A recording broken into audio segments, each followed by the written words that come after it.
Badan Pusat Statistik resmi merilis pertumbuhan ekonomi Indonesia terbaru yaitu 5,29%. Deputi Bidang Neraca dan Analisis Statistik BPS, Edi Mahmud, menjelaskan jika performa ini diperoleh dari kontribusi 5 lapangan usaha dalam negeri.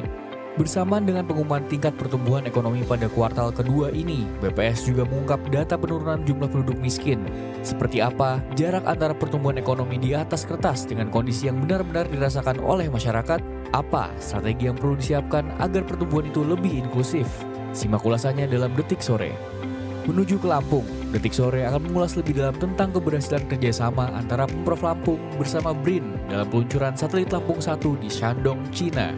Pemerintah Provinsi Lampung resmi memulai pemanfaatan teknologi satelit untuk mendukung pembangunan berbasis data. Bagaimana pemanfaatan satelit tersebut di masa depan? Simak ulasannya dalam Detik Sore. Beralih ke topik kesehatan, Detik Sore akan mengulas bagaimana menopause seringkali dianggap sebagai momok menakutkan bagi sebagian perempuan di Indonesia. Pandangan ini diperkuat dengan rendahnya pengetahuan tentang situasi tersebut, mulai dari dampak serta gejala-gejalanya.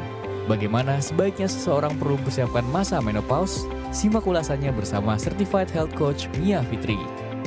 Ikuti terus informasi terbaru dan bermutu dari Detik Sore. Jangan lupa follow sosial media kita @detiksore. Detik Sore nggak cuma hore-hore.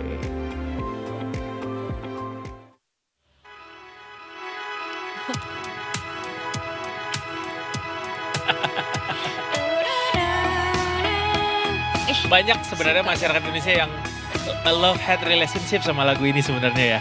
Iya, kalau gue love doang. Love doang ya? Sama Gun juga love doang sama lagu ini. Oh, that's why mungkin dipilihin sama lagu ini karena Quincy is back everybody. Halo, Sobat Detik. Sobat Detik, Detikers dong ya.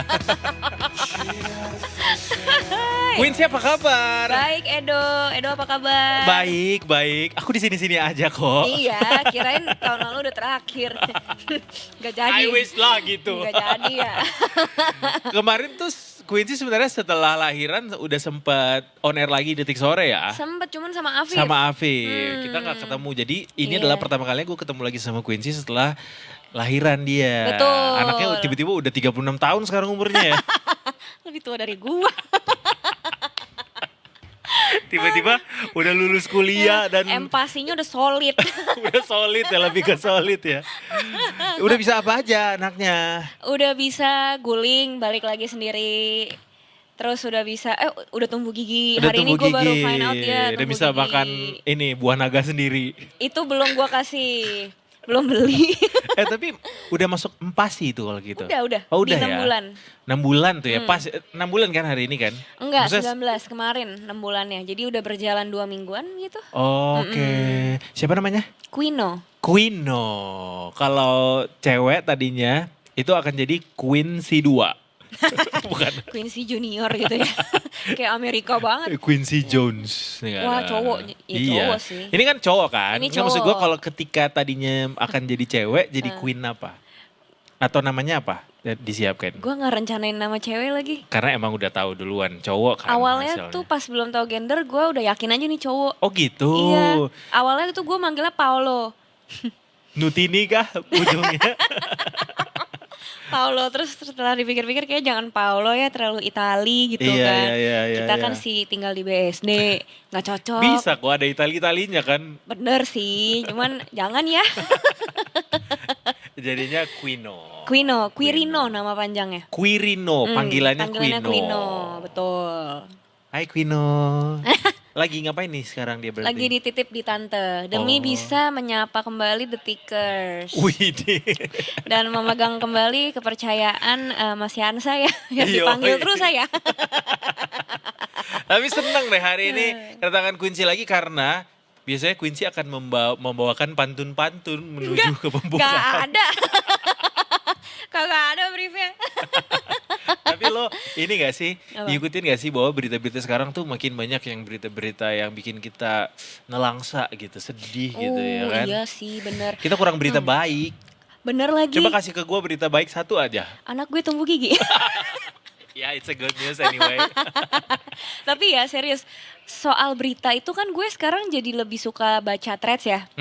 Dibandingkan buka yang visual gitu. Maksudnya lebih suka Asbun kan? Iya. Jangan dibuka di sini. Lalu? Nah tapi makin kesini kok Jadi makin berita negatif ya banyaknya ya. Iya, makanya Sedih itu. sih, sedih sih. Berita baik satu-satunya yang gue dapatkan adalah Istana membuka kuota untuk upacara langsung menghadiri Upacara di langsung. sana. Dan itu diminati oleh 10 juta orang ya. Oh iya? I thought it was Ntar gue more. scroll dulu ya. Tapi banyak yang gak dapet tuh katanya. Karena Iya. saking ramenya yang mau Ikutan ya. upacara di sana kali ya. Bener. Lu ikut war juga nggak? Aku enggak, karena aku tahu aku tidak bisa bangun pagi pasti. Iya sih. Mm-mm. Bener juga Makanya ya. aku ditempatkan di detik sore kan. Iya juga. Iya. Iya makanya juga gue dipanggilnya detik sore ya. Karena lu juga gak bisa bangun Karena pagi. bangun paginya buat lari. Buat Yeah. lari, si paling lari. Jadi 17 Agustusan nih di sana Detikers, buat kalian yang udah pada war kemarin ya tiketnya ya. Ini udah selesai, jadi katanya ini peminatnya tembus 128.000 Oh, orang yang ikut war. Sementara yang dibuka adalah kuotanya berapa? Kalau nggak salah 8 ribuan deh 8 ribuan. kuotanya. 8.100 kuota buat masyarakat umum. Tuh. Ini orang Indonesia semua atau enggak sih yang berminat? Nggak tahu, Katanya harusnya ada orang luar juga ya? nggak tahu ya. Nah nih ada nih. Katanya pendaftar yang mengikuti war tiket tidak hanya dari dalam negeri, tapi Oke. juga berasal dari mancanegara. Ada Amerika Serikat, Hmm. Australia, Rusia, Jerman, Britania Raya, Turki, Prancis, Arab Saudi, Belanda, Jepang, Korea Selatan, Hong Kong, Singapura, dan Malaysia. Banyak juga. Oh, jadi mereka-mereka yang mungkin tinggal di sini juga pengen menyaksikan secara langsung upacara di istana kali ya. Jadi Bener. ya sambil gitu kan buat konten juga barangkali atau experience aja buat mereka. gitu. Bener. Tapi kalau bule apa nggak kepanasan ya? Panas gak sih? Tapi kan di bawah tenda, Queen. Tapi kipas anginnya sedufan apa di sana? Menurut gue panas pasti. Iya, ya. Tapi kayaknya boleh bawa ini deh, kipas portable, Oh gitu. portable. Iya, jadi begitu. Iya bener. Yang penting ketika sikap sempurna, hormat ke bendera, jangan sambil Iya. gini ya. Terlalu kekinian Anda. Boleh bawa Jangan, bayi nggak ya? diletakin Kalau dulu. boleh gue bawa deh. Agak sulit tuh Sulit ya? kayaknya. Sulit Mungkin ya? ada ruang untuk menyusui juga sih, tapi Ngantri I don't sih know. kayaknya Iya. ya. Cuma agak ribet. Ribet ya? Mendingan kita di rumah aja sambil hikmat Rumah ya. sambil melihat. pasang bendera di depan rumah. Pasang bendera. Udah pasang bendera? Belum. Pasang kan? Pasang nggak? Karena di Gua kos-kosan nanya jadi. duluan loh. Iya ya. Biar Pasang. nggak ditanya kan. Gua merah putih. Di dalam dada gua kalau dibuka merah putih. Berarti nggak Merah pasang. darahku, putih tulangku. Kebiar. Yang pasti semuanya udah pada kelar warnya ya. Tapi katanya nih ya Detikers, pendaftaran undangan peserta umum ini dibuka selama 3 hari. Oh Sampai oke. ke tanggal 7 Agustus besok, berarti sampai jam 10. Oh, oke. Artinya berarti kuota hariannya ada ya. Kuota hariannya 8.000 ada. tuh nggak dibuka bablas gitu. Iya. Iya nggak adil juga ya kalau misalnya langsung 8.000 di hari pertama ya. Berarti besok akan ada lagi. Besok ya kan? akan ada Kuota lagi. hariannya dibuka lagi. Besok terakhir berarti tanggal Betul. 7 jam 10 pagi dibukanya. Nah, Detikers yang berminat jangan lupa menyiapkan dokumen Mm-mm. dan juga data berikut nih sebelum melakukan registrasi. Apa aja tuh? KTP atau KTA, alamat email yang masih aktif, nomor telepon yang aktif juga, terus juga selfie formal terbaru sambil memegang gitu. identitas diri. Ada foto selfie juga. Ada foto selfie pakai identitas. Oke. Gitu. Terus apa lagi? Terus langkah-langkahnya adalah tinggal buka aja halaman resminya di www.pandang.istanapresiden.go.id /daftar.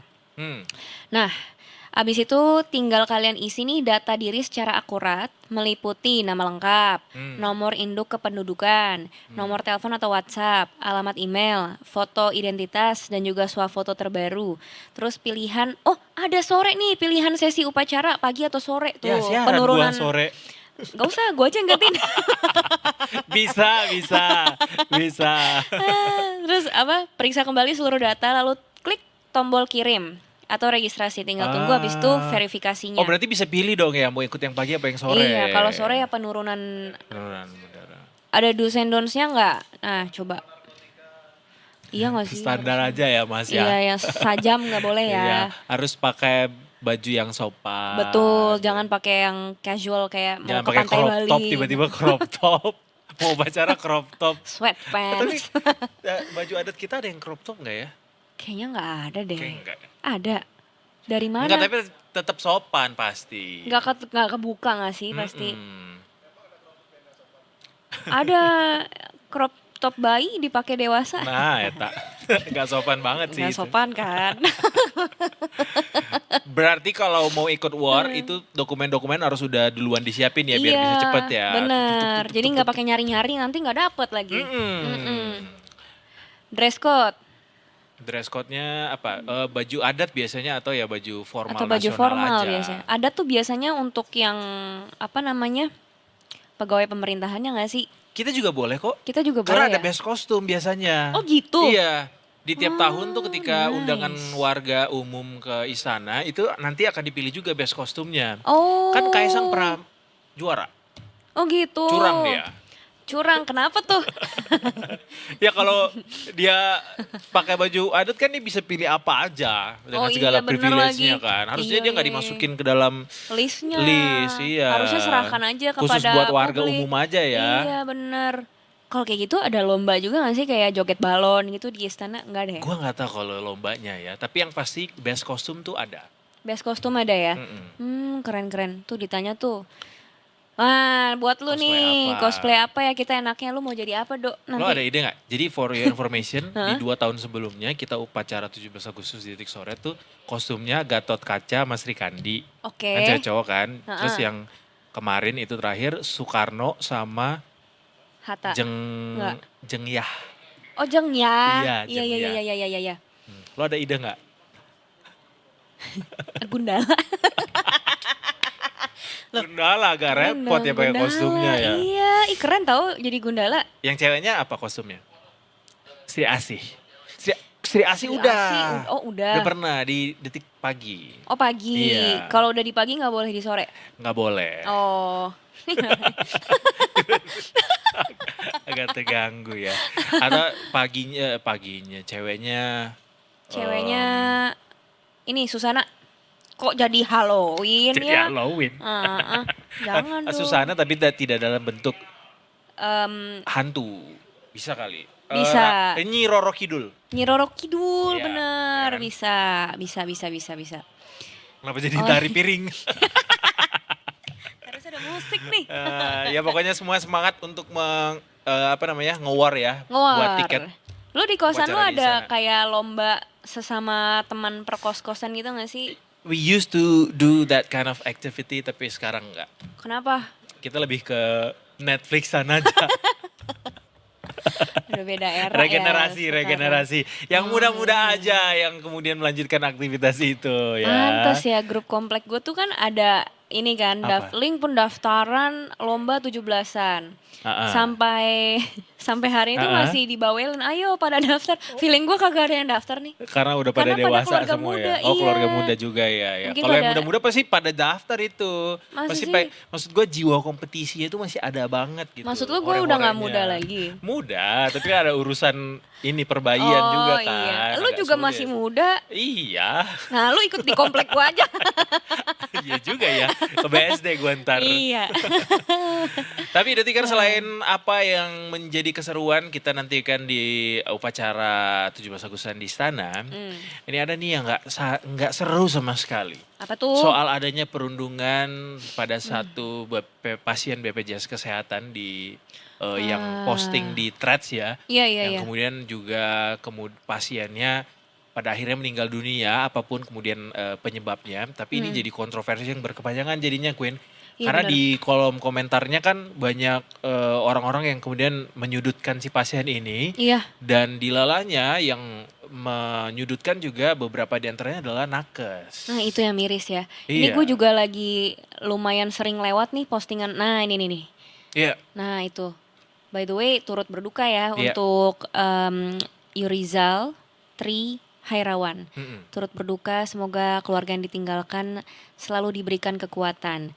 Amin. Sekarang ini arus beritanya adalah sedang membahas si komentator-komentator negatif ini. Betul. Yang tadi kayak Edo bilang ya, Detikers banyak yang merupakan nakes. Ini beberapa diantaranya yang Ih. udah klarifikasi ya. Yang dimana menurut banyak orang juga sebuah klarifikasi tidak dapat pengampunan juga sih. Iya Tuh. bukan sebuah pembiaran akhirnya Iya, iya, begitu iya, ya, iya, kayak benar-benar. kasusnya selesai gitu. Karena Mm-mm. beberapa di antaranya ada yang kemudian di-follow up juga sama rumah sakit masing-masing tempat mereka Di stop ya? bertugas. Iya, ada yang di-stop, ada yang nih salah satunya nih ya di RSUP Dr. Sarjito yang menghentikan praktik stase mahasiswi program pendidikan dokter spesialis atas nama Elda Putri Rahardini. Langkah Iya. ini diambil setelah Elda berkomentar nyinyir di salah satu postingan pasien BPJS Kesehatan yang tadi sudah disebutkan. Mhm. Jadi si Elda Putri Rahardini ini adalah mahasiswi PPDS di Rumah Sakit Umum Sarjito dan kemudian dihentikan praktiknya. Jadi kayak gitu dia harus ngulang dari awal lagi dong apa gimana? Ngulang dari awal atau kayak switch karir gak sih? Nggak ngerti dah gue. Iya kan? Tapi ya harus berbenah diri dulu juga Iya. sih. Ini kalau nggak salah yang udah nggak ada di threads ya, dia kayak deactivate gitu nggak sih? Ada beberapa di antaranya yang Ada. mendeactivate akunnya pada akhirnya. Iya. Ya, semoga pada jerak ya semuanya ya. Iya, belajarlah dari kasus ini ya. Jadi memang mereka-mereka ini ada beberapa yang sudah dihentikan praktiknya seperti yang disebutkan tadi sebelumnya. Kemudian Mm-mm. juga ada beberapa lainnya juga yang dihentikan gitu. Yang pasti ini Dekan Fakultas Kedokteran, Kesehatan Masyarakat dan Keperawatan Universitas Gadjah Mada, Profesor Dr. Yodi Mahendra Data menyampaikan permohonan maaf juga dan ucapan duka mendalam atas meninggalnya pasien Yu Rizal Tri Hairawan ini, Detikers, dan menyayangkan kegaduhan ini juga ikut dipicu oleh oknum dokter spesialis di situ gitu. Betul. Nah ini kan banyak yang merilis video permintaan maaf ya Do ya. Mm-mm. Tapi menurut Konsel Kesehatan Indonesia atau KKI, Mm-mm. meskipun semuanya sudah mengupload gitu ya permintaan maaf, tapi ini tidak menghentikan proses penanganan kasus. Dan menurutnya KKI ini tetap akan memproses dugaan pelanggaran tersebut. Jadi apabila dari hasil pemeriksaan terbukti terdapat pelanggaran, KKI ini akan menjatuhkan sanksi disiplin sesuai tingkat kesalahan yang dilakukan. Sanksi tersebut bervariasi mulai dari teguran, Mm. kewajiban mengikuti pendidikan atau pembinaan, terus juga ada pembatasan praktik, hingga sanksi terberat yaitu berupa pencabutan STR atau surat tanda registrasi. Hmm. Nah itu yang terberatnya. Menurut lo sanksi apa yang cocok?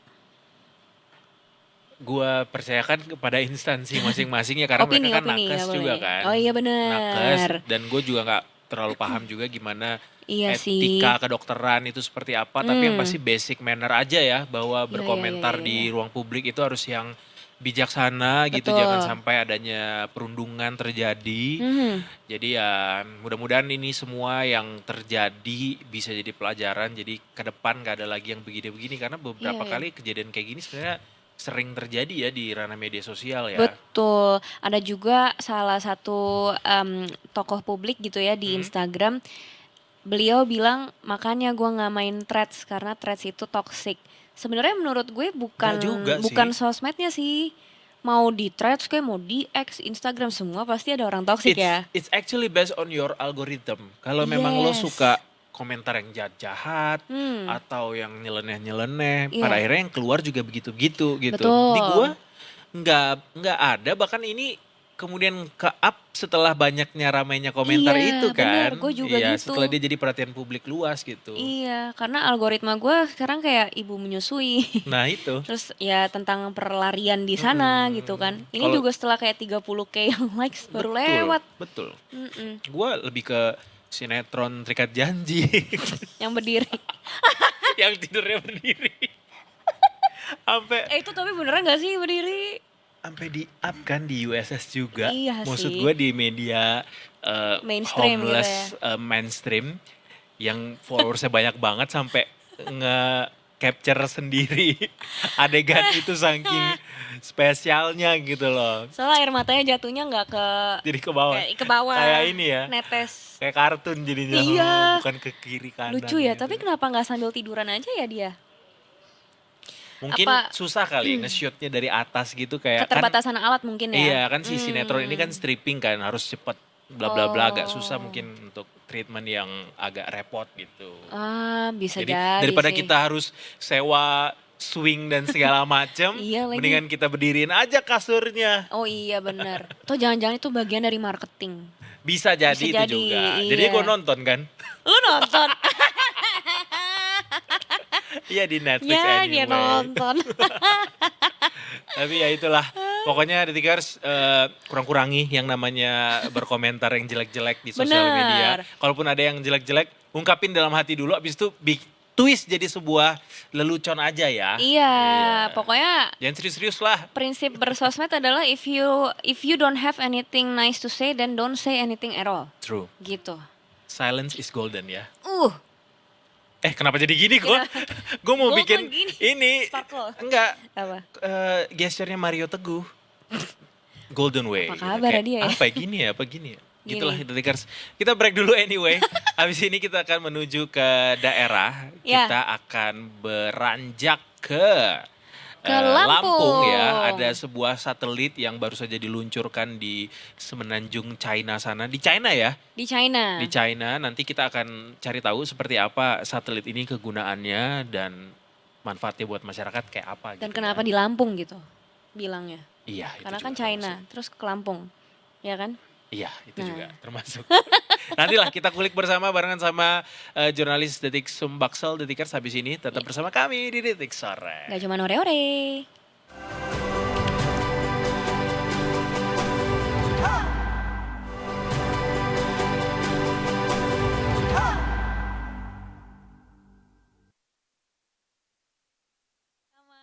Quincy dan Edo di Detik Sore. Gak cuma ore-ore. Telan dulu. Have you eat your lunch yet, Detikers? Emang lu belum? Gue udah sih, Oh. lebih ke second lunch. Second lunch. Karena kita di sini selalu ada buffet ya. Ada di buffet. sebelah sini, di Oh, sana banyak. ada sate kambing, free dinner. Ada sate kambing, terus ada sushi di sebelah sini. Pokoknya Enak yang banget deh. ditawar-tawarin sama Mas Yansa buat siaran di sini, nolak tuh, Aduh, you're lost. you miss a lot. You missed a lot, man. Gila, udah diantar jemput, Iya. didandanin, di Diantar jemputnya hairdo. pakai ini lagi, heli lagi. Kurang apa? Kok gue high S ya? Beda ya. Padahal gue sendiri Rumah lo doang. kedekatan. Kalau rumah lo di Pangandaran cuma pakai heli. Iya juga ya. Anyway, kita mau ke Lampung dulu, Queen. Hmm, Di Lampung akan ada sebuah pemanfaatan sebuah satelit yang baru saja diluncurkan Oke. di perairan Hayang, Provinsi Shandong, China. Nah, Oh, ini kan oke. jauh nih ya satelitnya diluncurin ya. Kita pengen tahu seperti apa manfaat dari satelit ini sebenarnya jauh-jauh diluncurin ke China mm-mm. dan bagaimana sekarang kemudian implementasinya gitu atau seperti apa nanti implementasinya. Ya, Tapi ya. sebelum kita menuju ke Lampung, ke Sumbaksel, ada wawancara dulu terlebih dahulu yang sudah dilakukan sebelumnya bersama dengan Sekda Provinsi Lampung Marindo Kurniawan yang kita bisa saksikan seperti berikut. Pemanfaatan teknologinya dan datanya. Lampung memanfaatkan data dan teknologinya. Untuk apa data dan teknologinya? Untuk memastikan citra satelit dan AI itu digunakan di Lampung dalam rangka memastikan pertanian, irigasi, perikanan, kelautan, pembangunan infrastruktur jalan, kemudian bangunan gedung. Itu pemanfaatan teknologi yang kita manfaatkan. Lalu siapa yang menerima manfaatnya? Tentunya pemerintah daerah, pemerintah Provinsi Lampung, pemerintah kabupaten kota, kemudian juga petani dan juga masyarakat, nelayan untuk memanfaatkan teknologi ini menjadi sebuah kemudahan dalam kita mengolah pertanian, kemudahan dalam rangka kita melihat potensi perikanan, kira-kira begitu. Pemanfaatan teknologinya dan datanya. Lampung memanfaatkan data dan teknologinya. Untuk apa data dan teknologinya? Untuk memastikan citra satelit dan AI itu digunakan di Lampung dalam rangka memastikan pertanian, irigasi, perikanan, kelautan, pembangunan infrastruktur jalan, kemudian bangunan gedung. Itu pemanfaatan teknologi yang kita manfaatkan. Lalu siapa yang menerima manfaatnya? Tentunya pemerintah daerah, pemerintah Provinsi Lampung, pemerintah kabupaten kota, kemudian juga petani dan juga masyarakat, nelayan untuk memanfaatkan teknologi ini menjadi sebuah kemudahan dalam kita mengolah pertanian, kemudahan dalam rangka kita melihat potensi perikanan, kira-kira begitu. Sekilas tadi kita udah dengar apa yang disampaikan, jadi kegunaannya untuk berbagai macam kebutuhan masyarakat Lampung ya pada akhirnya ya. Yes, berupa data untuk irigasi, Mm-mm, perikanan, mm-mm. geografis ya lebih tepatnya ya. Iya, macam-macam Mm-mm. deh pokoknya. Mm-mm. Tapi kita pengen tahu nih seperti apa kemudian implementasi ini akan berjalan dan ya macam-macam soal satelit ini kemudian kenapa diluncurkan di China, terus Yap. kapan kita bisa akan memanfaatkan itu. Mhm. Kita coba tanya-tanya kembali elaborasi lebih jauh bersama dengan jurnalis Detik Sumbaksel ada Bang Tommy Saputra. Halo Bang Tommy. Halo Edo, Quincy, selamat sore. Selamat sore Bang Tommy. Bang Tommy, tadi habis dari China langsung nih ya ke sini ya. Cepat banget udah nyampe. Kirain Bang Tommy ikutan luncurin satelitnya. Bang Tommy, ini soal satelit yang baru saja diluncurkan begitu ya. Nama satelitnya apa tadi ya? Lampung Satelit Lampung hiperspektral Lampung 1 berbasis Oh. kecerdasan artifisial atau AI. Tadi sempat kita dengerin juga apa yang disampaikan oleh Sekda begitu ya. Mungkin Bang Tommy boleh kembali jelasin ke kita Bang soal bagaimana sejak kapan sebenarnya perencanaan peluncuran satelit ini dilakukan, kemudian bagaimana kemudian nanti masyarakat bisa memanfaatkan ada keberadaan satelit ini Bang. Baik Edo, Quincy, terima kasih.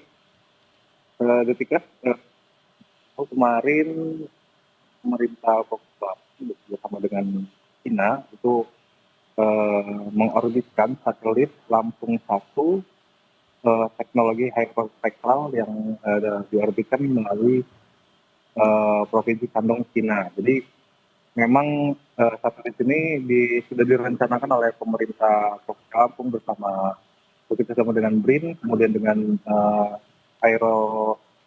Starvision Aerospace China itu sejak tahun lalu memang rencananya sudah dibahas oleh masing-masing pihak yang terlibat dalam proyek tersebut. Oke, kemudian memang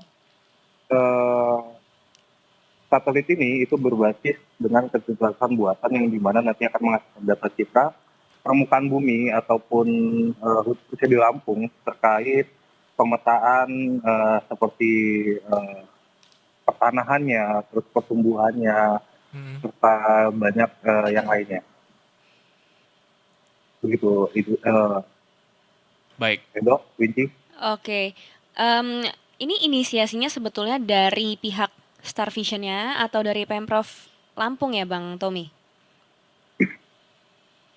Kalau inisiasi itu sebenarnya dari pembahasan BRIN dengan pemerintah Provinsi Lampung, kemudian bekerja sama dengan pihak Starvision Cina, sehingga akhirnya terwujud setelah berlangsung pembicaraan dan persiapan cukup lama, baru kemarin terjadi sejarah untuk Provinsi Lampung juga dengan menerbitkan atau mengorbitkan satelit untuk pertama kalinya dari Lampung. Nama Lampung begitu. Boleh tahu nggak Bang, anggaran yang digunakan ini menggunakan anggaran mana dan berapa banyak biaya untuk bisa meluncurkan satelit ini?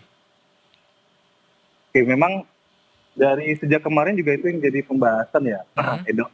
Maksudnya anggarannya dari mana, kenapa tidak seurgent apa maksudnya. Jadi memang berdasarkan keterangan dari gubernur maupun dari sektor Provinsi Lampung bahwa anggaran itu tidak menggunakan APBD sama sekali. Jadi memang murni dari pihak Starvision ya.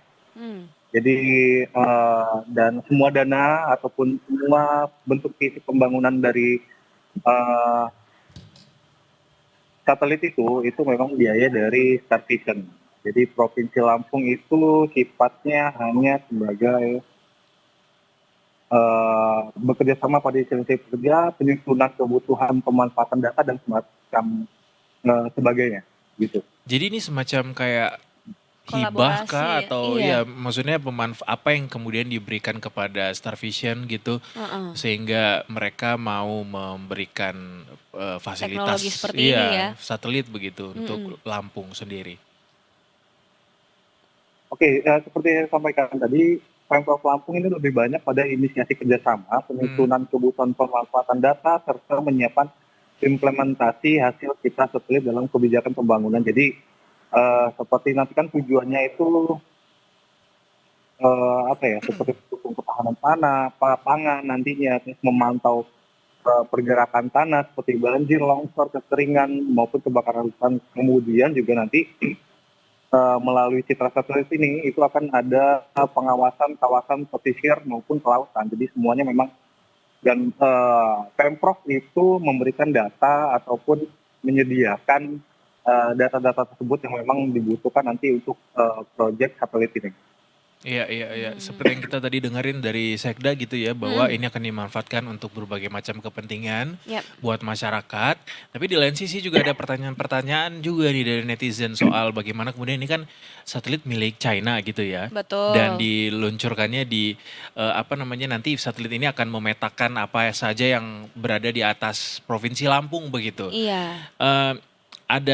Ada kekhawatiran soal kemudian terhadap Selat Sunda juga nanti akan diperhatikan dan segala macam. Apakah ini juga sempat ditanyakan Bang Tommy ke Pemprov barangkali atau mungkin ke perwakilan dari Starvision-nya? Oke. Jadi memang sempat jadi polemik di masyarakat Lampung khususnya. Jadi seperti yang saya bilang tadi awal, kenapa seurgensi apa sehingga Provinsi Lampung bekerja sama dengan Cina untuk tetap ngotot meluncurkan satelit ini dibandingkan dengan kebutuhan infrastruktur lainnya seperti kondisi jalan rusak di Lampung. Jadi memang berdasarkan keterangan dari Gubernur maupun Sekda Provinsi Lampung sendiri, dengan adanya satelit Lampung 1 ini itu memang diperuntukkan untuk mengarah pada roadmap yang disiapkan untuk pembangunan pemerintah berbasis data melalui beberapa tahapan. Jadi memang tujuannya dari Pemprov Lampung sendiri itu untuk memudahkan proses pembangunan yang akan direncanakan oleh pemerintahan Gubernur Rahmat Wijani Jausal saat ini. Oke, Bang Tommy, ini Provinsi Lampung apakah merupakan pilot project-nya Starvision atau sebelumnya sudah ada provinsi lain nih yang mengandalkan satelit penginderaan jauh ini? Oke, dari atau informasi yang saya dapat, memang Provinsi Lampung ini yang pertama kali ya. Jadi Provinsi Lampung bekerja dengan BRIN, nanti juga data-data ini juga nanti yang akan mengolah itu data dari BRIN, dan memang Provinsi Lampung itu jadi provinsi yang pertama dalam proyek ini.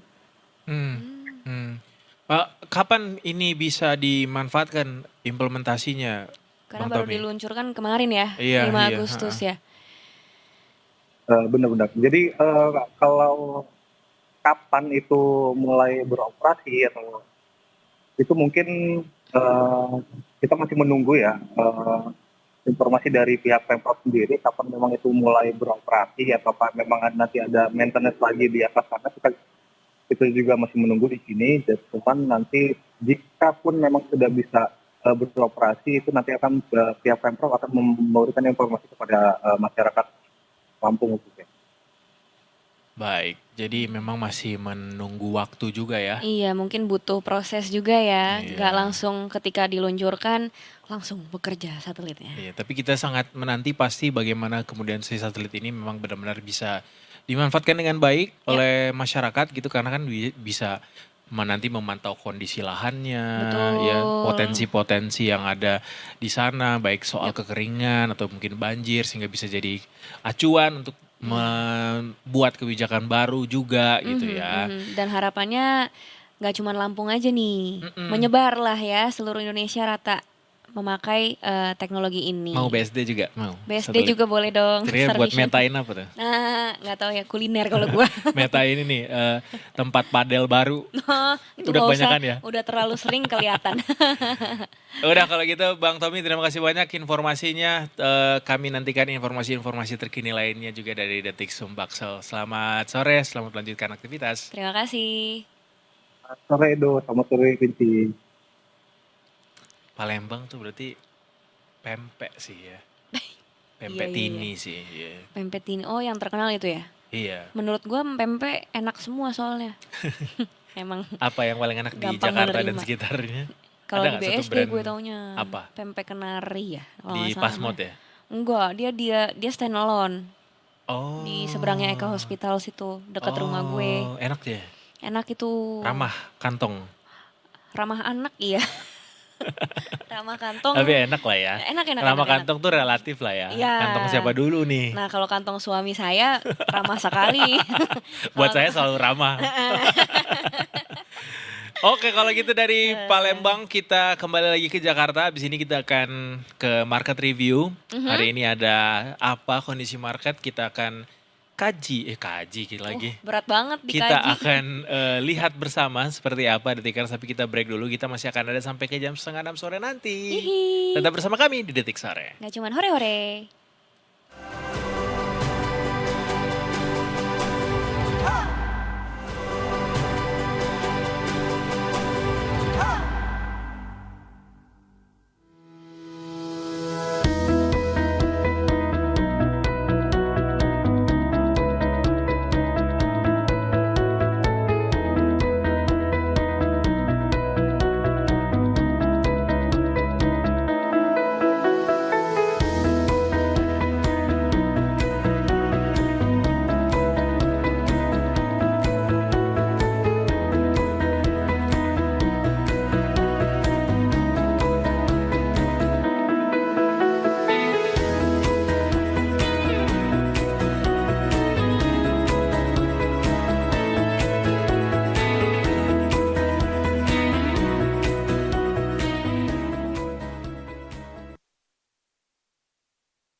You guys are still watching Detik Sore. Nggak cuman hore-hore.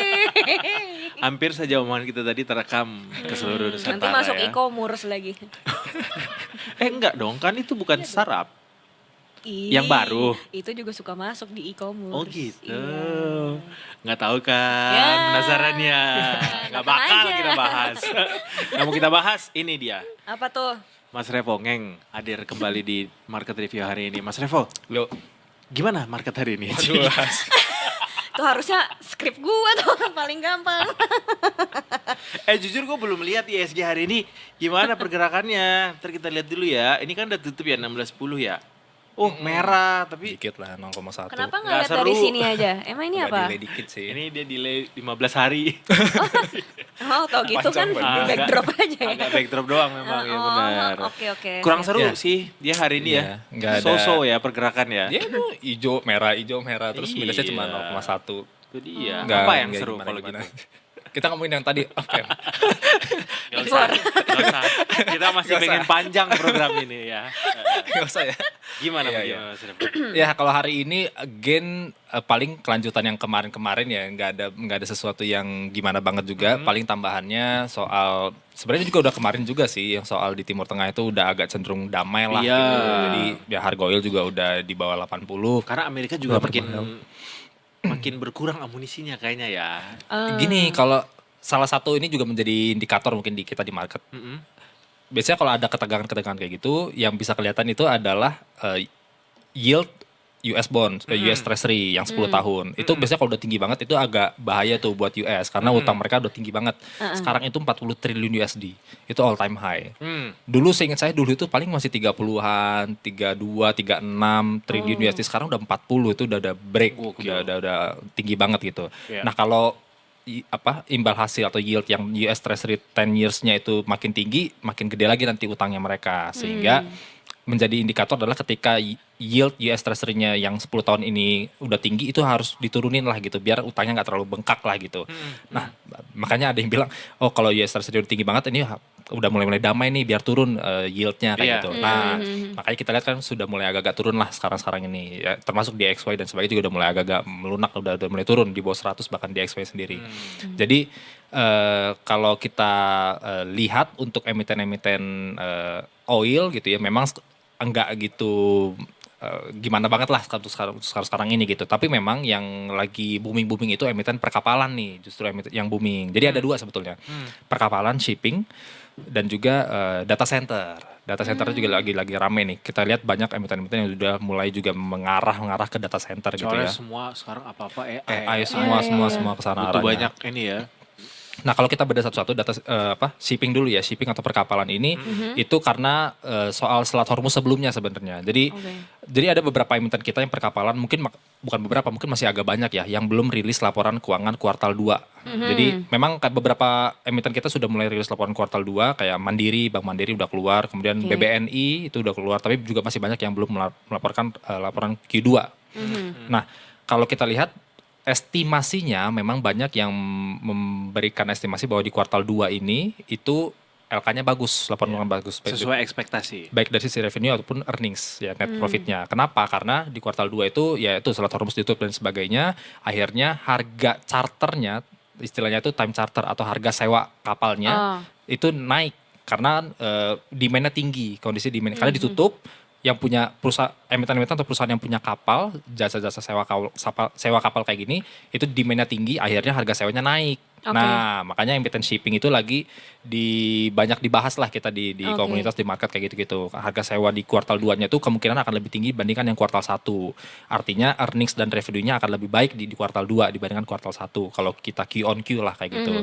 Bahkan kalau kita bikin nanti first half 2026 dengan first half 2025 year on year-nya itu juga kemungkinan akan lebih bagus lagi. Karena ya harga oil juga lebih tinggi dibandingkan yang tahun lalu kan, semester 1 2026 ini. Jadi karena ada ekspektasi tersebut sehingga makin banyak orang yang akhirnya masuk dan beli saham-saham shipping kayak gini lah, shipping company. Itu untuk shipping. Untuk data center tadi betul disampaikan soal AI-an lah gitu. Di luaran sana udah ramai sebenarnya, di Korea Selatan lah, di kan ada yang berhubungan dengan AI lah, termasuk SK Hynix, Samsung, di US sana juga lagi Kalau di sini hype apa banget sih lah. yang berhubungan sama AI nggak ada, cuma paling yang hubungan sama paling dihubungin ke data center. Oh, tidak langsung ya? Kita nggak ada semikonduktor kan, kita nggak punya. Nvidia gitu-gitu kan kita nggak punya. TSMC yang gitu kan kalau di Taiwan gitu ya. Kita kan nggak ada yang kayak gitu-gitu banget lah gitu. Jadi paling yang mirip-mirip ke sana kayak itu data centernya paling, ataupun juga berhubungan dengan kan ada komponen tembaga ya di dalam memproduksi chip-chip kayak gitu kan ada tembaga ya, emiten-emiten tembaga kita lah paling yang kalau mau kita hubung-hubungkan gitu. Itu pun nggak banyak sebenarnya emiten tembaga kita. Ya paling kayak gitu kalau kita mau hubung-hubungin gitu. Lebih itu ke emiten tembaga berarti. Tapi udah ke price in belum di market? Udah mulai naik. Udah mulai naik. Udah mulai naik. Data center tuh udah pada mulai naik dan Telat dong kalau mau chip in. Iya harusnya mungkin seminggu how lah. high can we go? Oke. Mungkin sampai yang pertengahan Agustus mungkin, kayaknya masih bisa lah. Pertengahan Agustus kan itu nota keuangan pidato ya. Depan. Mungkin itu sampai situ kayaknya masih bisa lah. Masih bisa. Kalau kita lihat kayaknya ISG juga masih cukup positif lah. Jadi ISG cukup positif. Jadi emiten-emiten lainnya juga mungkin masih ngikutin. Ditambah juga kita lihat asing juga kemarin. Memang asing kemarin keluar 100-an miliar, kecil sih 100 miliar kan. Jadi sebenarnya nggak gitu berarti lah. 100-an triliun kira mau 100. Buset. 100 triliun sehari 100 sih. 100 triliun udah habis tuh ISG. Berapa ISG 3.000 kan? Nggak 100 miliar lah, jadi sebenarnya relatif kecil. Jadi ya mungkin sampai pidato nanti mungkin masih cukup oke lah ISG dan emiten-emiten lainnya. Kalau ke harga emas ya udah googling. Apa pertanyaan untuk market hari ini?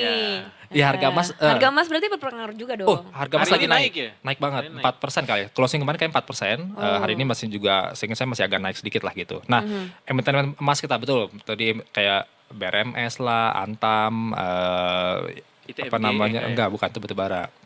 Emiten-emiten gold tuh masih cukup bersinar lah, karena belakangan ini ya, sebelum yang hari ini ya, belakangan itu sideways aja sebenarnya, konsolidasi aja, karena harga emas juga kemana-mana. Tapi since ya itu udah mulai agak-agak melunak, agak-agak damai, harga emasnya juga spike lagi 4% 5%, dan emiten-emiten gold kita juga yang baik itu yang gold mining ya, gold miners kayak gitu-gitu juga akhirnya juga mengalami kenaikan juga, termasuk emiten-emiten yang memang dia revenue-nya dari gold juga. Jadi revenue dari gold juga ikut mengalami kenaikan. Itu contohnya Antam kayak gitu juga mengalami kenaikan. Kalau kenaikan itu bertahannya berapa lama sih, atau hari per hari gitu? Biasanya kita ngikutin. Jadi ada Oke, langsung into. Jadi kita ngikutin ada yang namanya intermarket analysis. Jadi hubungin antara aset satu dengan aset yang lainnya. Kita hubungin antara dalam hal ini adalah komoditi emasnya sendiri dengan emiten emasnya. As long as gold commodity goldnya sendiri masih naik, biasanya nggak akan jauh beda dengan emiten emasnya juga. Nah saat ini memang karena dia ada kayak rounding bottom di harga emasnya sendiri, jadi masih agak cenderung naik. Diikuti juga DXY sendiri. Jadi kayak gini, kalau kita bicara global kayak gini, itu ada yang namanya pair. Pair itu artinya satu dengan satu gitu. Misalkan XAU dengan USD gitu. Oke. Jadi XAU dengan USD. Kalau USD-nya ini turun, XAU-nya naik. Oke. USD-nya dalam hal ini berarti DXY, dolar indeks lah gitu.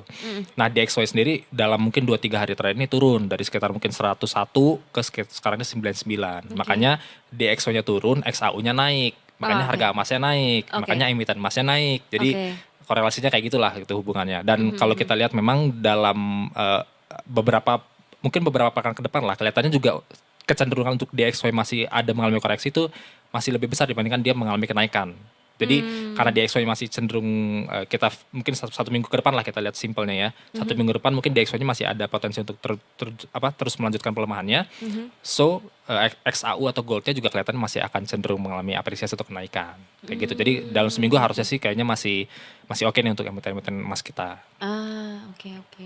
Tapi get ready aja untuk dia akan terjun lagi nanti gitu ya. Kalaupun terjun kelihatannya nggak sedalam Sesignifikan itulah. itu.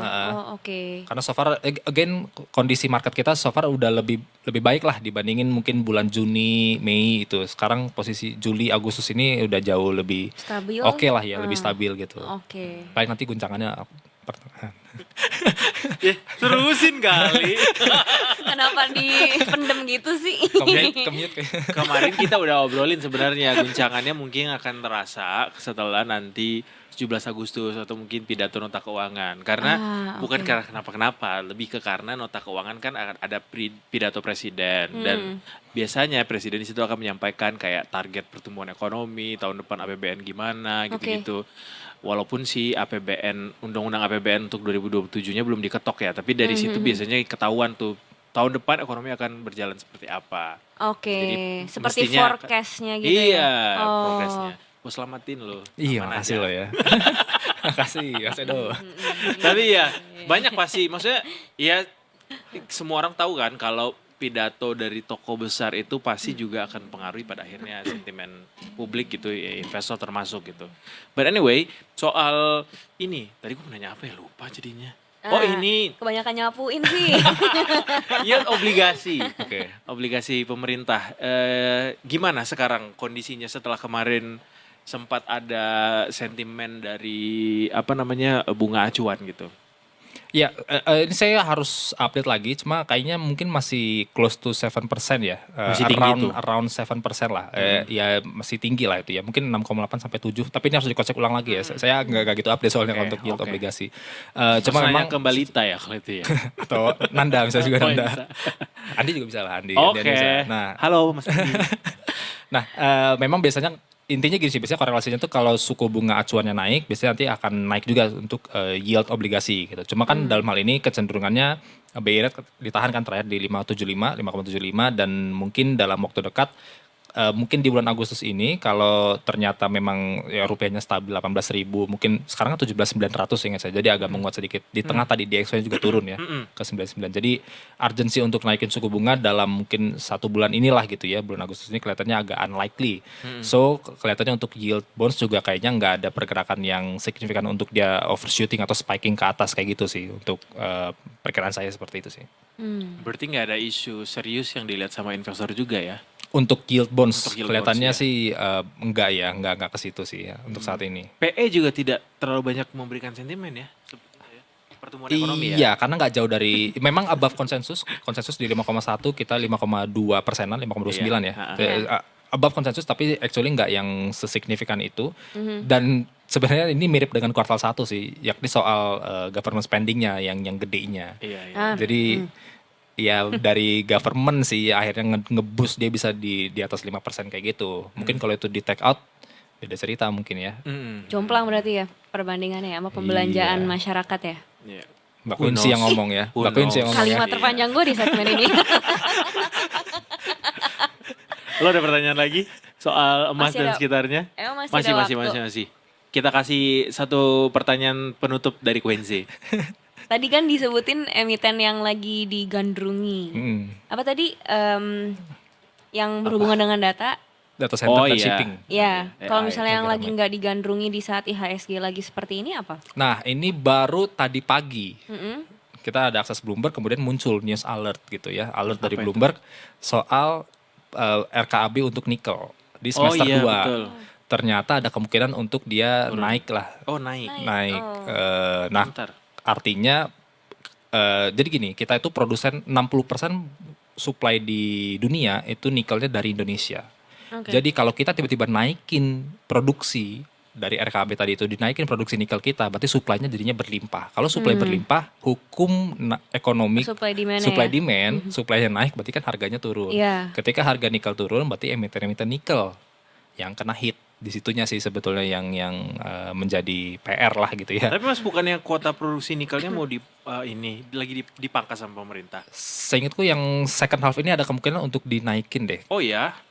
Cuman harus dikocok ulang, tapi seingat saya sih seperti itu sih. Jadi Itu yang kemarin tuh kita juga sempat dapat hari ini dari Kadin menyampaikan bahwa mereka tuh sudah mengingatkan bahwa kepastian RKAB sebagai prioritas dari SRM itu sudah memproyeksikan loss-nya itu 3,5 sampai dengan 5 juta ton ekspor nikel yang akan hilang dari 0,3 sampai 0,5%.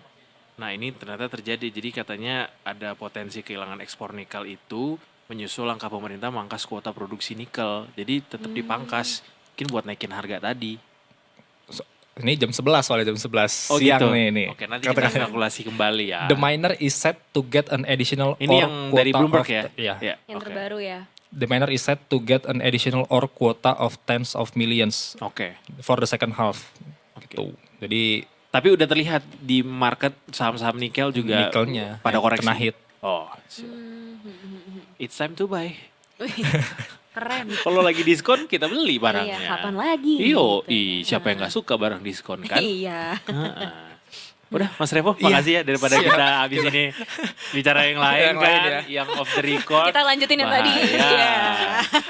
Itu dia Detikers Market TV untuk hari ini. ISG ditutupnya so-so aja, tapi seperti yang dikatakan Mas Revo, sepertinya ISG masih akan ya most likely spike sampai nanti nota keuangan ya. Kita lihat nanti sentimen nota keuangan setelah itu kayak apa.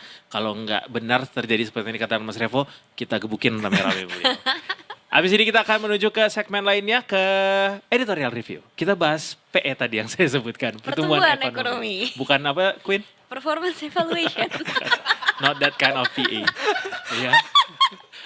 Kayak ini ya, kayak lagi mau dievaluasi sama atasan ya. KPI, iya. KPI.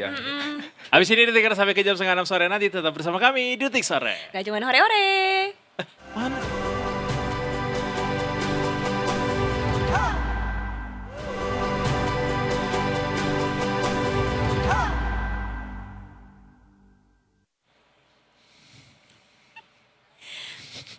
Masih di detik sore. Gak cuma. Gue kira dia lupa kita udah on air. Detikers masih barengan sama Quincy Jones dan juga Ya Justin ampun. Timberlake di sini. We are a duo. Oh iya. Quincy Jones tuh look Epic up. legend. Iya, Justin Timberlake look up ke Quincy Jones. Iya, tapi kan Quincy Jones sudah mendiang ya. Oh iya udah mendiang beliau. Gak nyampe setahun Kalau gue kan masih alive nih. Yo, gue agak bingung nih nge-bridging ke topik Terlihat yang kita Alive seperti pertumbuhan ekonomi kita. gokil. Itu dia. Artinya ketika kita masih bisa merasakan pertumbuhan ekonomi, hopefully masyarakat Indonesia masih alive ya, ekonominya ya. Bagus. Masih berjalan ya roda Nice save. ekonominya ya. Kita mau bahas soal pertumbuhan ekonomi yang kemarin baru saja dirilis sama BPS Detikers. Yap. Seperti yang tadi kita sempat obrolin juga ke Mas Revo bahwa apa ya, di atas konsensus, artinya di atas ekspektasi sebenarnya pertumbuhan ini walaupun ada perlambatan. Ya. Tapi ya it's a good news karena kita masih bisa tumbuh di atas 5% anyway gitu. Tapi kita pengen tahu juga gimana sebenarnya aroma ini kemudian ditangkap oleh masyarakat. Apakah Yap. sewangi itu atau ada catatan-catatan kecil yang kemudian bisa kita jadikan evaluasi gitu ya. Iya, ke atau justru depannya. malah ada yang ngerasa kayaknya di gua nggak ada bertumbuhnya. Hmm. Pasti ada yang merasa seperti itu ya. Iya, memang kadang-kadang ada yang tumbuhnya ke atas, ada yang ke samping kan. Kayak iklan apa ya itu ya? Iya benar. Kita bertemu langsung sama Pak Tauhid yang ada di ujung Zoom saat ini. Selamat sore Pak Tauhid Ahmad. Sore Pak Tauhid.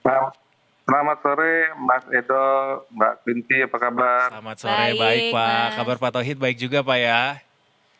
Baik. Sebaik catatan pertumbuhan ekonomi yang baru saja kita terima kemarin dari BPS kah Pak Tauhid? Ya, saya kira menarik tadi benar yang disampaikan ya, ini di luar ekspektasi banyak pihak termasuk lembaga kami ya, yang perkirakan ya sekitar paling tinggi 5% dan nyatanya sekarang 5,29 atau 5,3% ya. Saya kira ini perlu diapresiasi mungkin mungkin bisa menuju target pemerintah 5,2 di tahun 2026 ini, meskipun 6% rasanya sulit gitu ya. Meski demikian kalau kita lihat, kita bedah pertumbuhan ekonomi kita yang kita tahu memang lebih rendah dibandingkan kuartal pertama yang sebesar 5,6%, tapi ini cukup positif ya dari sisi pertumbuhan itu sendiri yang kita tahu memang cukup menarik untuk kita bedah satu persatu begitu ya. Kalau kita lihat dari sisi pengeluaran, memang yang menarik justru adalah pertumbuhan ekonomi dari sisi pengeluaran pemerintah yang dalam hal ini tumbuh cukup tinggi ya. Ini kalau kita lihat tumbuhnya lebih dari 6% ya. Dia bahkan lebih tinggi lagi. Artinya dia sudah menggaris lebih tinggi dari apa yang ditargetkan saat ini begitu ya. Dengan dengan pertumbuhan itu ternyata didorong ya 15,97 itu realisasi belanja pegawai. Ini adanya kenaikan gaji ke-13 ya.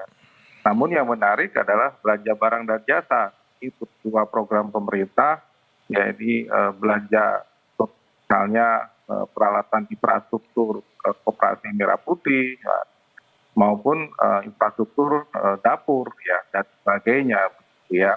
Jadi ini yang kemudian konsisten sejak kuartal pertama ini mendorong pertumbuhan ekonomi kita cukup tinggi. Namun sayangnya memang kalau kita lihat dari sisi ini yang kita harapkan terjadi pertumbuhan ekonomi yang cukup berkualitas, nyatanya memang 5,29 itu tidak diikuti dengan pertumbuhan ekonomi konsumsi rumah tangga ya, yang kita tahu justru drop dari kuartal pertama ya.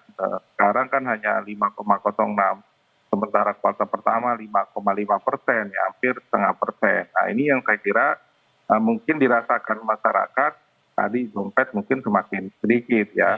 Karena di saat yang sama kuartal kedua kita tahu inflasi sudah di atas 3%. Jadi realnya itu yang dipegang memang tidak terlampau tinggi itu dengan kenaikan inflasi. Saya kira ini catatan dari sisi pengeluaran. Nah, yang agak justru mengkhawatirkan adalah dari sisi perdagangan ekspor impor, karena pertumbuhan impor itu jauh lebih tinggi melampaui ekspor.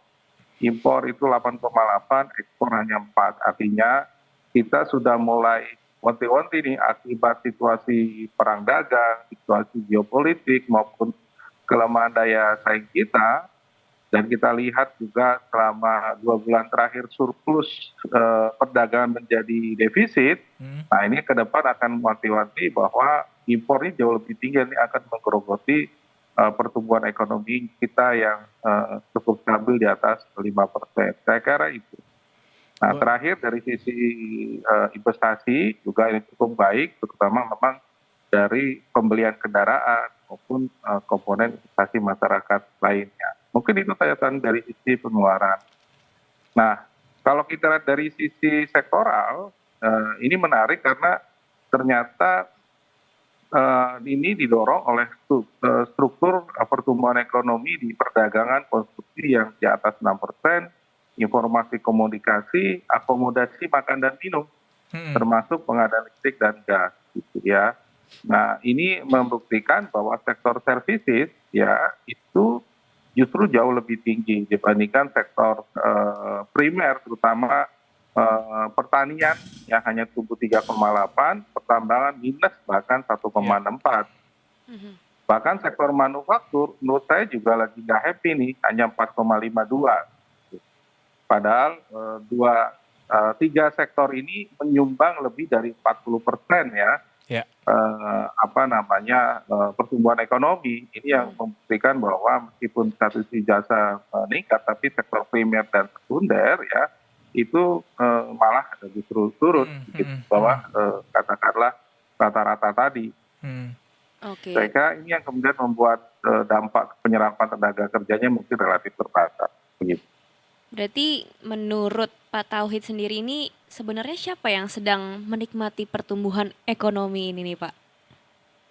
Ya kalau kita lihat dari pengeluaran berarti pada masyarakat yang selama ini ya memanfaatkan atau bekerja di sektor informasi komunikasi, kemudian pengadaan barang ya untuk MBG, kemudian untuk pengadaan listrik dan sebagainya. Saya kira itu juga terjadi ya, yang menikmati begitu.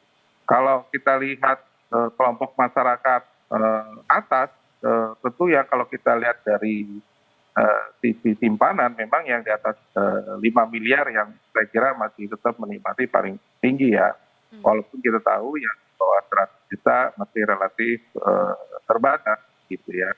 Jadi memang tidak semua menikmati growth kita yang cukup baik hanya pada level tertentu gitu ya. Meskipun kita yakin bahwa memang pada beberapa kelompok masyarakat ya masih ada sisi positif ya, terutama pada sektor-sektor yang tumbuhnya saya kira di atas 6% seperti perdagangan, konstruksi, informasi, komunikasi gitu.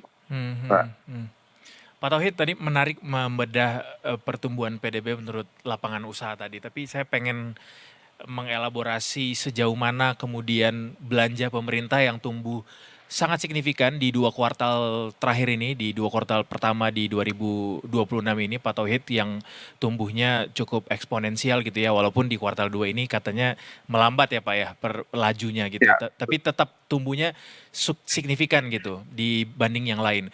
Belanja pemerintah ini sejauh mana Pak Tauhid melihat cukup optimal mendorong terjadinya pertumbuhan ekonomi di masyarakat saat ini Pak? Mengingat kalau kita lihat beberapa hasilnya misalnya di sisi ketenaga kerjaan katanya ada penurunan penurunan angka pengangguran, kemudian kemiskinan juga menurun gitu ya, walaupun garis kemiskinan nasional kita naik angkanya gitu. Pak Tauhid melihat sejauh mana Pak belanja pemerintah ini optimalisasinya di lapangan sehingga bisa dinikmati sama masyarakat gitu, atau ya jadi keberlanjutan lah gitu.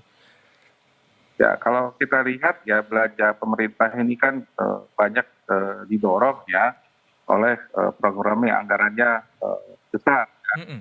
Terutama belanja barang untuk program makan bergizi gratis maupun operasi desa merah putih gitu ya, KDMP begitu ya. Kalau kita lihat growth-nya dibandingkan tahun lalu itu belanja barang 90,38%. Artinya memang dari sisi ini yang kemudian mendorong ya belanja pemerintah tumbuh tinggi. Kenapa ini lebih tinggi? Karena memang tahun lalu masih relatif sedikit sekali. Begitu dibom dengan belanja pemerintah yang cukup besar untuk kedua program ini, otomatis value atau nilai akumulasi dari output dari belanja barang tersebut jadi tinggi gitu. Yeah. Beda lah ya dengan nanti di tahun depan. Karena tahun ini kan baseline-nya sudah ada, sehingga kalau hitung tahun depan agregasinya itu lebih sedikit. Tapi karena tahun kemarin relatif sangat sedikit bahkan tidak ada, tahun ini dibelanjakan barang dan jasa, bangunan, operasi, dan misalnya dapur dan sebagainya, otomatis penambahan atau deltanya itu besar sekali. Nah, itu yang membuat belanja pemerintah cukup konsisten dalam 2 kuartal di 2026 ini. Gitu. Tentu ini akan berkurang, akan stop ya begitu katakanlah belanja barang ini kembali ke titik normal. begitu ya. Tambahannya misalnya tahun ini misalnya katakanlah 180 triliun, tahun depan 180 triliun, maka deltanya akan jauh lebih sedikit, bahkan turun. Nah ini yang saya kira terjadi. Apalagi kemungkinan ya tahun ini kalau 3 atau 4, bahkan tahun depan, belanja kedua program ini kemungkinan ya akan berkurang secara agregat. Nah karena efisiensi, tekanan fiskal dan sebagainya, saya kira ini yang kemudian sisi sustainability ya dari konsumsi pemerintah atau belanja pemerintah dalam pertumbuhan ekonomi sangat terbatas begitu. Kalau dengan pertumbuhan yang sebesar itu Pak Tauhid melihatnya kita dapat angka 5,29% gitu dari pertumbuhan belanja pemerintah yang cukup besar itu, angkanya itu cukup baik nggak Pak? Atau it could be higher gitu sebenarnya? Kalau kita lihat ini sudah termasuk paling tinggi ya. Saya tidak menduga, bahkan banyak lembaga tidak menduga ya. Dan satu sisi begini, kalau kita lihat kan tadinya ya belanja katakanlah belanja barang dan jasa terutama kedua program pemerintah ini mendorong konsumsi rumah tangga lebih tinggi begitu ya. Ternyata tidak. Jadi larinya bukan ke konsumsi rumah tangga, justru kalau kita lihat larinya justru ke belanja pemerintah begitu. Konsumsinya bisnis as usual, tapi belanja pemerintahnya jauh lebih tinggi begitu. Nah, dugaan saya justru konsumsi masyarakat ini tidak terjadi seperti apa yang diharapkan dengan kedua program ini, karena tadi sebenarnya dia sifatnya substitusi, artinya orang makan dan sebagainya sebenarnya sudah juga makan begitu ya. Hanya tempatnya atau sumbernya saja yang berbeda begitu ya. Kalaupun ada relatif sedikit, tetapi tadi karena infrastruktur, barang dan sebagainya sebelumnya tidak ada, menjadi ada dan besar, itu yang kemudian mendorong belanja pemerintah dalam pertumbuhan ekonomi jauh lebih tinggi di kuartal kedua. Kemungkinan di kuartal ketiga masih saja terjadi sepanjang belanja katakanlah barang untuk program-program besar ya, termasuk juga katakanlah perumahan ya, untuk rumah murah dan sebagainya ini terjadi. Atau bisa dibilang juga kemarin kan habis libur sekolah. Betul. Itu apakah berpengaruh dengan kuartal 2 ini ada pertumbuhan yang signifikan gitu Pak Tauhid? Ya kalau kita lihat begini, ketika libur sekolah sebenarnya itu ya kalau itu dimanfaatkan sebagai masa untuk wisata dan sebagainya, itu sedikit banyak memang menyumbang ya, terutama di sektor pariwisata, akomodasi, makan dan minum. Kalau kita lihat sektoralnya, memang akomodasi, makan dan minum ini tumbuhnya juga tinggi, ya. Kalau kita lihat di kuartal kedua ini juga di atas 10% begitu. Sedikit banyak memang ini menyumbang dari sisi tadi ya, hotel, restoran, nambah gitu ya. Tapi memang bukan hanya itu, mungkin saja pada saat ini ya wisatawan dan sebagainya juga relatif memenuhi ya, bukan hanya dari dalam tapi dari luar gitu ya. Di sisi lain tadi konsumsinya nggak tergerek karena sebagian mungkin banyak masyarakat yang menahan begitu ya, karena untuk katakanlah di bulan Juli atau Agustus ini untuk uangnya itu di-saving untuk bayar tahunan atau semesteran dan sebagainya untuk masuk anak sekolah. Baik. Pak, ini kan berarti sedikit banyak pertumbuhan ekonomi kita kuartal 2 ini dibantu dengan tingginya belanja pemerintah gitu ya. Yes. Tapi yang namanya belanja pemerintah yang bersumber dari APBN ini tidak bisa selamanya kita andalkan gitu, karena dia ada keterbatasan mulai dari defisit yang harus dijaga, kemudian utang dan segala macam gitu Pak Tauhid. Kemudian ini kira-kira ketika 2 kuartal ini kita cukup tinggi gitu pertumbuhannya Pak, kira-kira nanti di kuartal ketiga keempat gimana nanti dampaknya buat pertumbuhan ekonomi kita Pak? Atau mungkin apa yang bisa jadi catatan supaya ekonomi kita masih bisa tumbuh sesuai target gitu di tengah belanja pemerintah yang sudah makin banyak gitu udah kita keluarin? Ya saya kira begini, karena kan program ini kalau masih tetap anggarannya sebesar ini ya sampai akhir tahun 2026, pasti masih memberikan kontribusi pertumbuhan ekonomi yang tinggi. Saya yakin tetap di atas 10% ya. Karena tadi tahun sebelumnya itu sangat kecil bahkan tidak ada begitu ya. Di 2025 kan baru beberapa titik, tapi 2026 langsung pada banyak wilayah dan anggarannya sangat masif gitu ya, lebih dari katakanlah 200 triliun ya.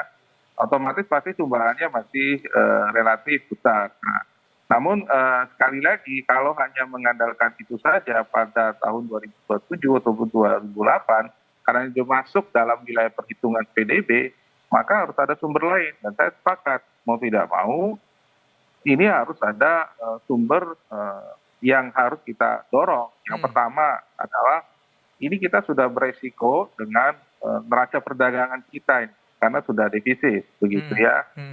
Kan sudah sebelumnya sekian puluh, mungkin lebih dari 4 tahun atau 5 tahun kita 60 bulan lebih, Pak. Pak. Kemudian 6 bulan lebih. Jadi otomatis kalau pertumbuhan impor lebih tinggi sementara ekspor kalah, ya otomatis ini akan membuat ya industri di dalam negeri akan kalah dengan produk-produk impor. Dan ini akhirnya banyak pelaku usaha yang tidak mampu bersaing. Mungkin kita lihat saksikan dalam beberapa minggu terakhir, industri tekstil sudah ada yang tutup. Ya, industri alas kaki, beberapa industri tutup karena nggak mampu bersaing. Jangankan ekspor yang lagi melemah ya pertumbuhan ekonomi ya, di dalam negeri aja sudah tidak bisa kita pertahankan. Saya kira ini yang harus didorong ya, perlindungan terhadap industri kita di dalam negeri. Apakah kita melakukan upaya katakanlah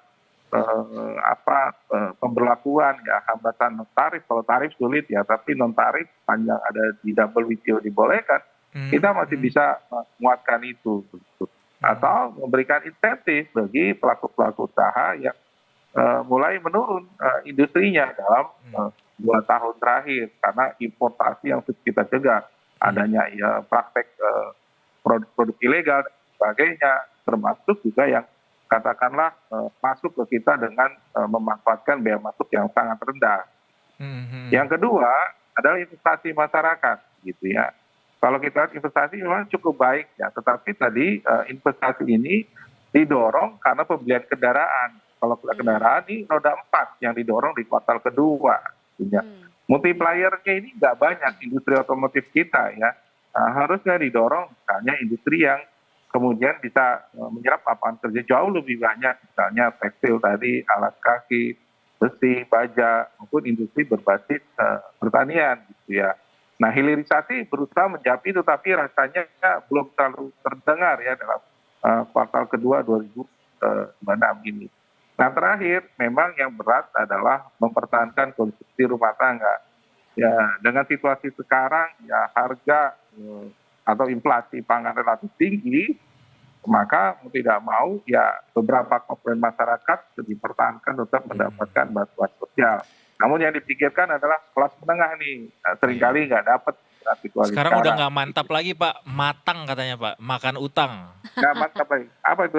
Makan utang, Pak, bukan makan tabungan lagi. Ya, siap. Iya, Pak Tauhid.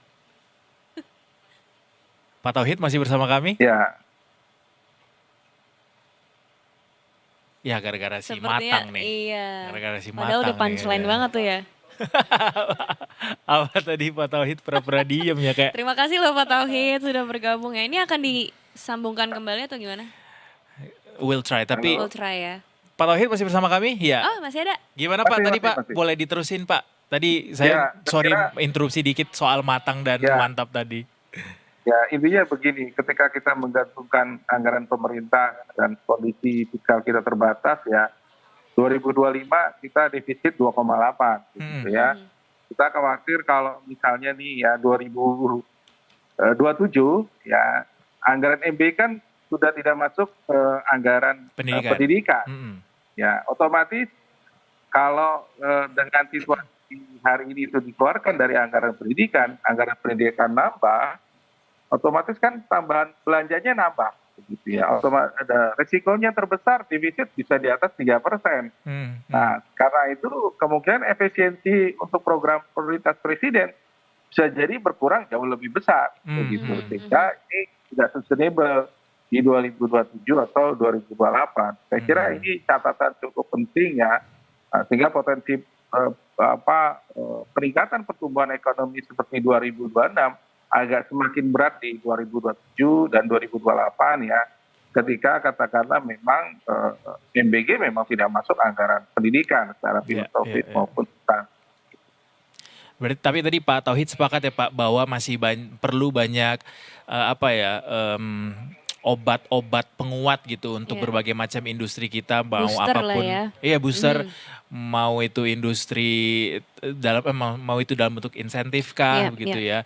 Sehingga harapannya kebijakan pemerintah juga bisa terimplikasi dari konsumsi rumah tangga dan juga sumber-sumber pertumbuhan ekonomi lainnya, nggak cuma melulu mengharapkan Dari belanja pemerintah doang gitu. Jadi ya. pertumbuhannya merata gitu ya. Pertumbuhannya merata, belanja pemerintahnya benar-benar kerasa gitu untuk gerakin ekonomi di sumber yang lain. Anyway, Pak Tauhid, terima kasih banyak. Terima Nggak kasih, cukup Bapak. memang kita kalau bahas pertumbuhan ekonomi dalam waktu kurang dari 30 menit, tapi mudah-mudahan bisa memberikan secercah penjelasan gitu ya buat Detikers soal 5,29% ini artinya apa.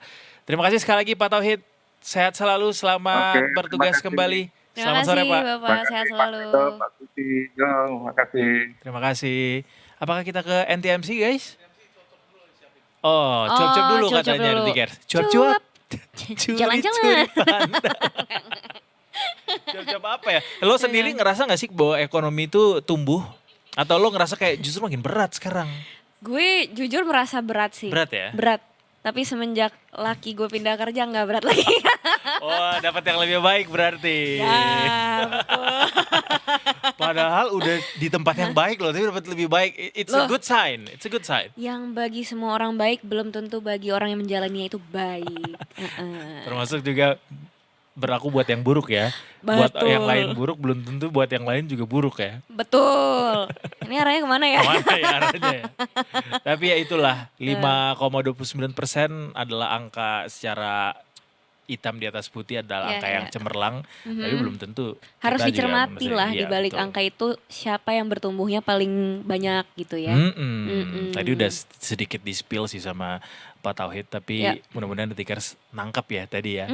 Ada hin-hin kecil gitu tadi. Betul. Kalau mau dibesarkan di rumah masing-masing saja. Pakai loop, kaca pembesar. Ya. Boleh. Kita ke Brigadir Ade yuk. Yuk, Kita yuk. mau ke jalanan, ada teman-teman NTMC Polri akan melaporkan kondisi trafik hari ini, sore ini di Jakarta. Coba kita sapa Brigadir Ade, selamat sore. Sore Brigadir Ade. Selamat sore Edo dan Quincy. Selamat sore. Selamat sore nih. Ini udah Posisinya di mana ini? markas Avengers. Di mana-mana ini. Oh iya lagi. Bener bentar lagi ada Robert Downey. Wah, jadi Doom dia. Oh iya, Dr. Doom. bener, iya. Bre, Ade ngikutin MCU gak sih? Marvel Cinematic Universe? Jujur kayaknya lompat-lompat. Oh lompat. Tapi yang Spider-Man udah nonton belum? Yang brand yang new day? terbaru. Belum. Oh, Oh belum. belum. ya. Kenapa lu mau ajak nonton? Ketiga kalinya. Udah 2 kali nonton gue. Ya udah kalau gitu kita dengerin dulu kondisi traffic dan sekitarnya di Jakarta bersama dengan teman-teman NTMC Polri, dan kali ini disampaikan oleh Brigadir Ade. Silahkan laporannya. Baik, terima kasih Edo dan juga Quincy. Selamat sore Detikers, dengan saya Brigadir Ade Sintia hadir untuk menginformasikan arus lalu lintas terkini melalui pantauan CCTV Korlantas Polri. Dan langsung saja CCTV pertama kita menuju ke kawasan JPO Kuningan, Jakarta Selatan. Arus lalu lintas pada sore hari ini dapat kita lihat bersama dari arah Menteng yang akan menuju ke arah Mampang ataupun sebaliknya. Arus lalu lintasnya terpantau ramai lancar baik di jalur arteri maupun di jalur tol dalam kota. Peningkatan volume kendaraan di kawasan ini akan terus terjadi mengingat bertepatan dengan jam pulang perkantoran. Harap bagi para pengendara yang melintasi jalur arteri untuk cek kembali plat nomor kendaraan Anda untuk disesuaikan dengan peraturan ganjil genap. Dan selanjutnya kita bergeser menuju ke kawasan exit tol Bekasi Barat. Arus lalu lintas pada sore hari ini dari arah gerbang tol Bekasi Barat yang akan menuju ke arah Pekayon ataupun Kalimalang terpantau adanya peningkatan volume kendaraan, begitupun dari arah Pekayon yang akan memasuki gerbang tol Bekasi Barat juga terpantau adanya kepadatan. Dan harap bagi para pengendara untuk tetap bersabar, dan bagi pengendara yang akan melintasi jalur tol untuk cek kembali kondisi fisik kendaraan Anda serta cek kembali saldo e-tol Anda pastikan terisi agar tidak terjadi antrian yang memanjang di gardu tol. Dan selanjutnya kita bergeser menuju ke kawasan Simpang 3 Prambanan, Yogyakarta. Arus lalu lintas dari arah Jogja yang akan menuju ke arah Klaten ataupun Solo terpantau kondusif lancar. Begitupun dari arah Piungan yang akan menuju ke arah Jogja juga terpantau kondusif lancar. Dan terlihat kecepatan kendaraan di kawasan ini dapat melaju dengan kecepatan normal dan pelambatan kecepatan kendaraan terjadi menjelang traffic light dan harap bagi para pengendara untuk tidak menerobos lampu merah demi keselamatan Anda berkendara. Dan yang terakhir kita menuju ke kawasan Simpang Jimbaran Nusa Dua Bali. Arus lalu lintas dari arah Airport Ngurah Rai yang akan menuju ke arah Nusa Dua ataupun sebaliknya terpantau kondusif lancar. Begitupun dari arah Nusa Dua yang akan menuju ke arah Jimbaran juga terpantau masih kondusif lancar. Harap bagi para pengendara yang melintasi kawasan ini pastikan tidak memarkirkan kendaraan Anda di bahu jalan dikarenakan dapat mempersempit lajur kendaraan yang dapat berimbas kemacetan. Dan demikian informasi yang dapat kami sampaikan, dan bagi Anda yang ingin mendapatkan informasi tentang kondisi arus lalu lintas terkini, Anda dapat menghubungi call center kami di 1500669 atau dapat melalui WA Center di 0858 71500 669. Brigadir Adi Sinta melaporkan dari Studio NTMC, salam presisi. Selanjutnya kembali kepada Edo dan Quincy di studio. Salam presisi, terima Salam kasih banyak presisi. Brigadir Ade untuk laporannya sore hari ini. Terlihat tadi masih lancar jaya ya. Masih lancar di Bali juga tuh. Kalau mau terbang dari arah airport nggak macet. Jauh. Brigadir Ade, terima kasih banyak sekali lagi atas laporannya. Selamat bertugas kembali dan selamat sore. Terima kasih. Terima kasih. Selamat bertugas. Kita break lagi yuk. Yuk. Kita masih akan ada sampai ke jam 5:30 sore nanti di Tikers. Save the Betul. best for last. Ini adalah topik yang akan sangat dikuasai oleh Quincy. Enggak dong. Buat Justru buat laki-laki ya. lu nanti bisa memahami- mengedukasi cewek lo juga. Iya. Edo udah punya memahami cewek lo guys. perempuan. Udah kan? Yeng. Beruntung itu. Keisha Lefronka? Pokoknya ini adalah topik yang harus dipahami oleh banyak orang, mau Iya, itu mau itu laki-laki mau laki-laki, perempuan. perempuan, Tapi semuanya laki-laki harus. juga harus lebih peka lagi sebenarnya, karena ini bagaimana kita memahami wanita juga ya. Karena wanita Ingin dimengerti. Brought to you by. Tiba-tiba ada sponsornya. ada band. Habis ini di Tikers kita akan ngomong yang seru-seru. Pokoknya tetap bersama kami di Detik Sore. Gak cuma hore-hore.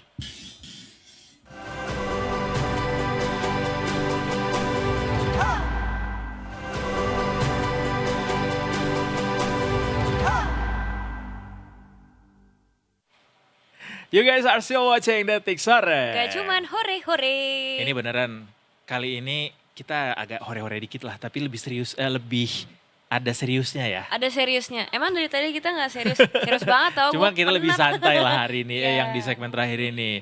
Betul. Bahasnya bukan lagi soal politik, ekonomi gitu Ya. ya, tapi lebih ke soal healthiness. Yes. Ya, khususnya betul. untuk perempuan-perempuan dewasa. Ini jujur ya, ketika tadi produser kita ngasih tahu bahwa kita akan bahas ini hari ini, terus gue googling dikit soal si menopause ini. Yep.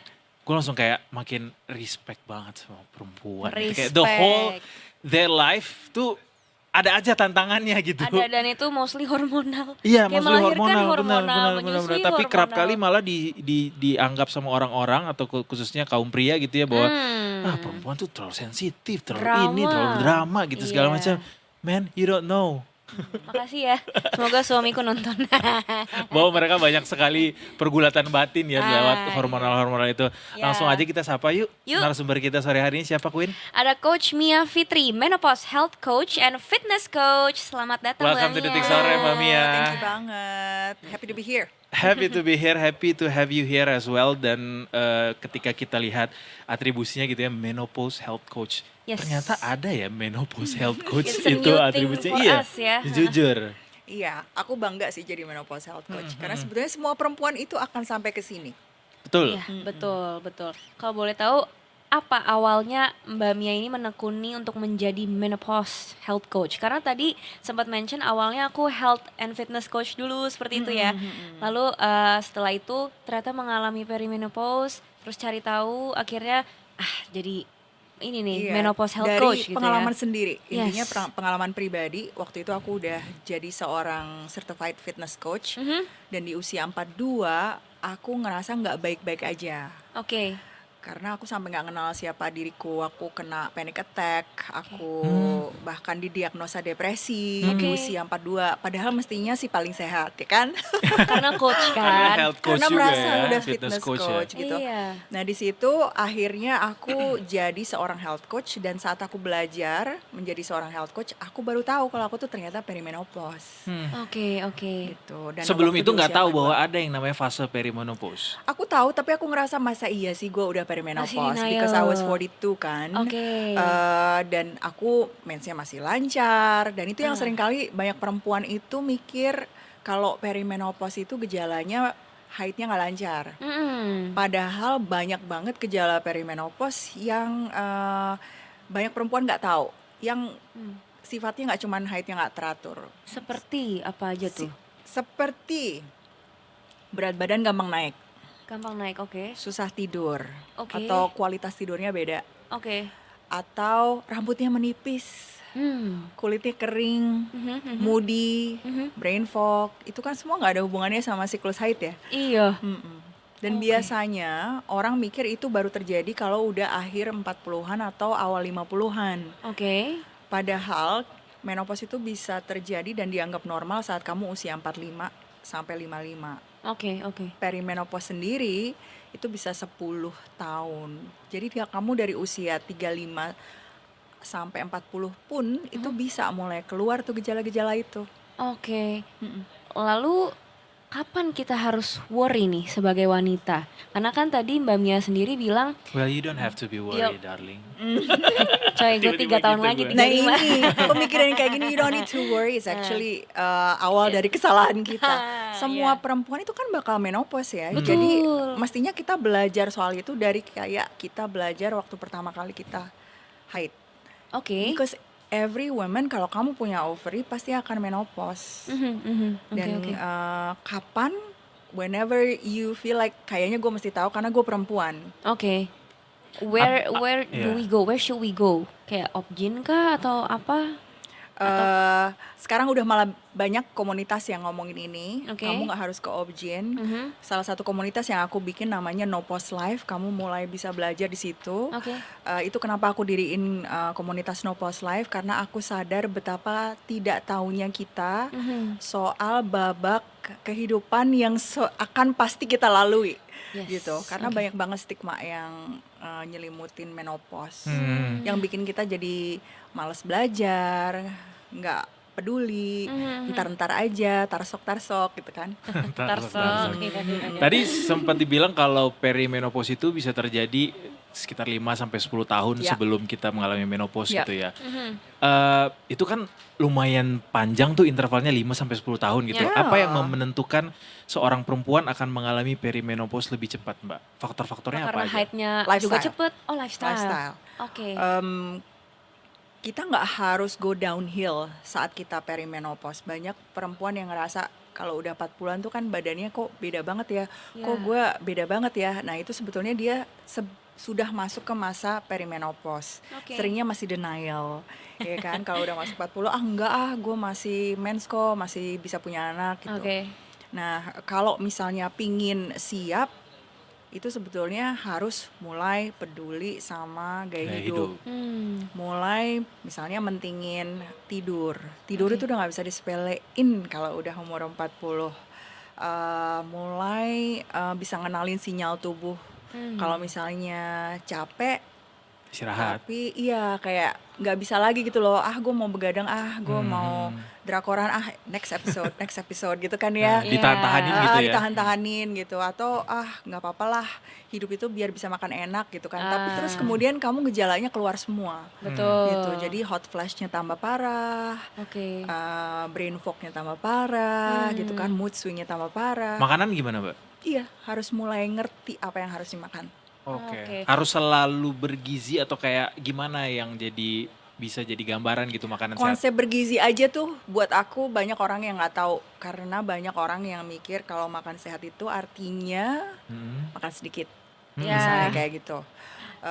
Nggak boleh nambah, nggak boleh, pokoknya banyak sayur. Udah taunya gitu doang gitu kan. Ya. Sementara kalau kita ngomongin badan yang berubah, ini sebetulnya cowok cewek sih, nggak hanya cewek aja ya.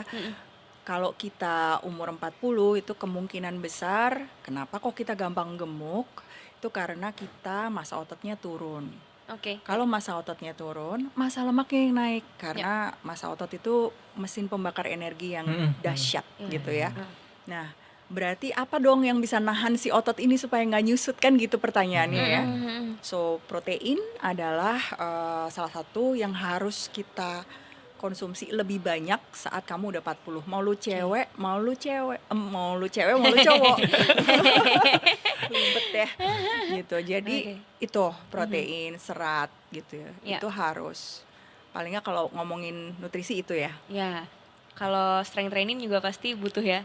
Iya, Ya. karena memang kalau nggak pernah kenalan sama latihan beban dari kita umur 30-an, saat lu 40, mau itu cowok, cewek, kehilangannya tuh penyusutannya bisa sampai 8-10%. Ya, ya, Nah, kalau udah gitu, udah pasti gampang gemuk.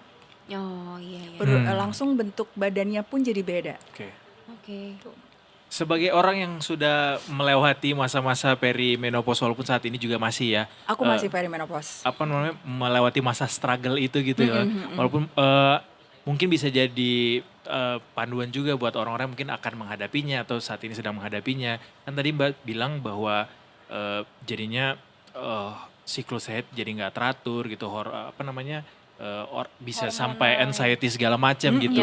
What to do ketika kita ngalamin itu untuk bisa istilahnya P3K-nya apa Mbak? P3-nya. P3K-nya. Kalau P3 tidurnya jadinya mesti- ini iya. partai ya. Hijau jadinya. Wah, P3K-nya. Offside. iya, first aid biar gampang. First aid-nya. Tidurnya mesti dijagain sih, karena Oke. kalau kita tidurnya parah, kemungkinan kita bisa moody, terus habis gitu juga stresnya langsung tinggi, Ya. itu langsung cepet banget deh kalau kita tidurnya jelek. Ya, itu Iya, nomor betul. 1 dan itu kan kita lakukan setiap hari. Hmm, Jadi itu pertolongan pertamanya. Oke. Kedua yang setiap kali kita lakukan which is teknik pernafasan. Jadi gampang banget kan kita bernafas kan setiap kali. Suka Jadi disepelein padahal itu penting banget untuk di Iya. kalau nggak nafas ya out of this world. Jadi dipelanin nafasnya. Jadi Oke. deep breaths itu penting banget kalau mau yang tadi first aid.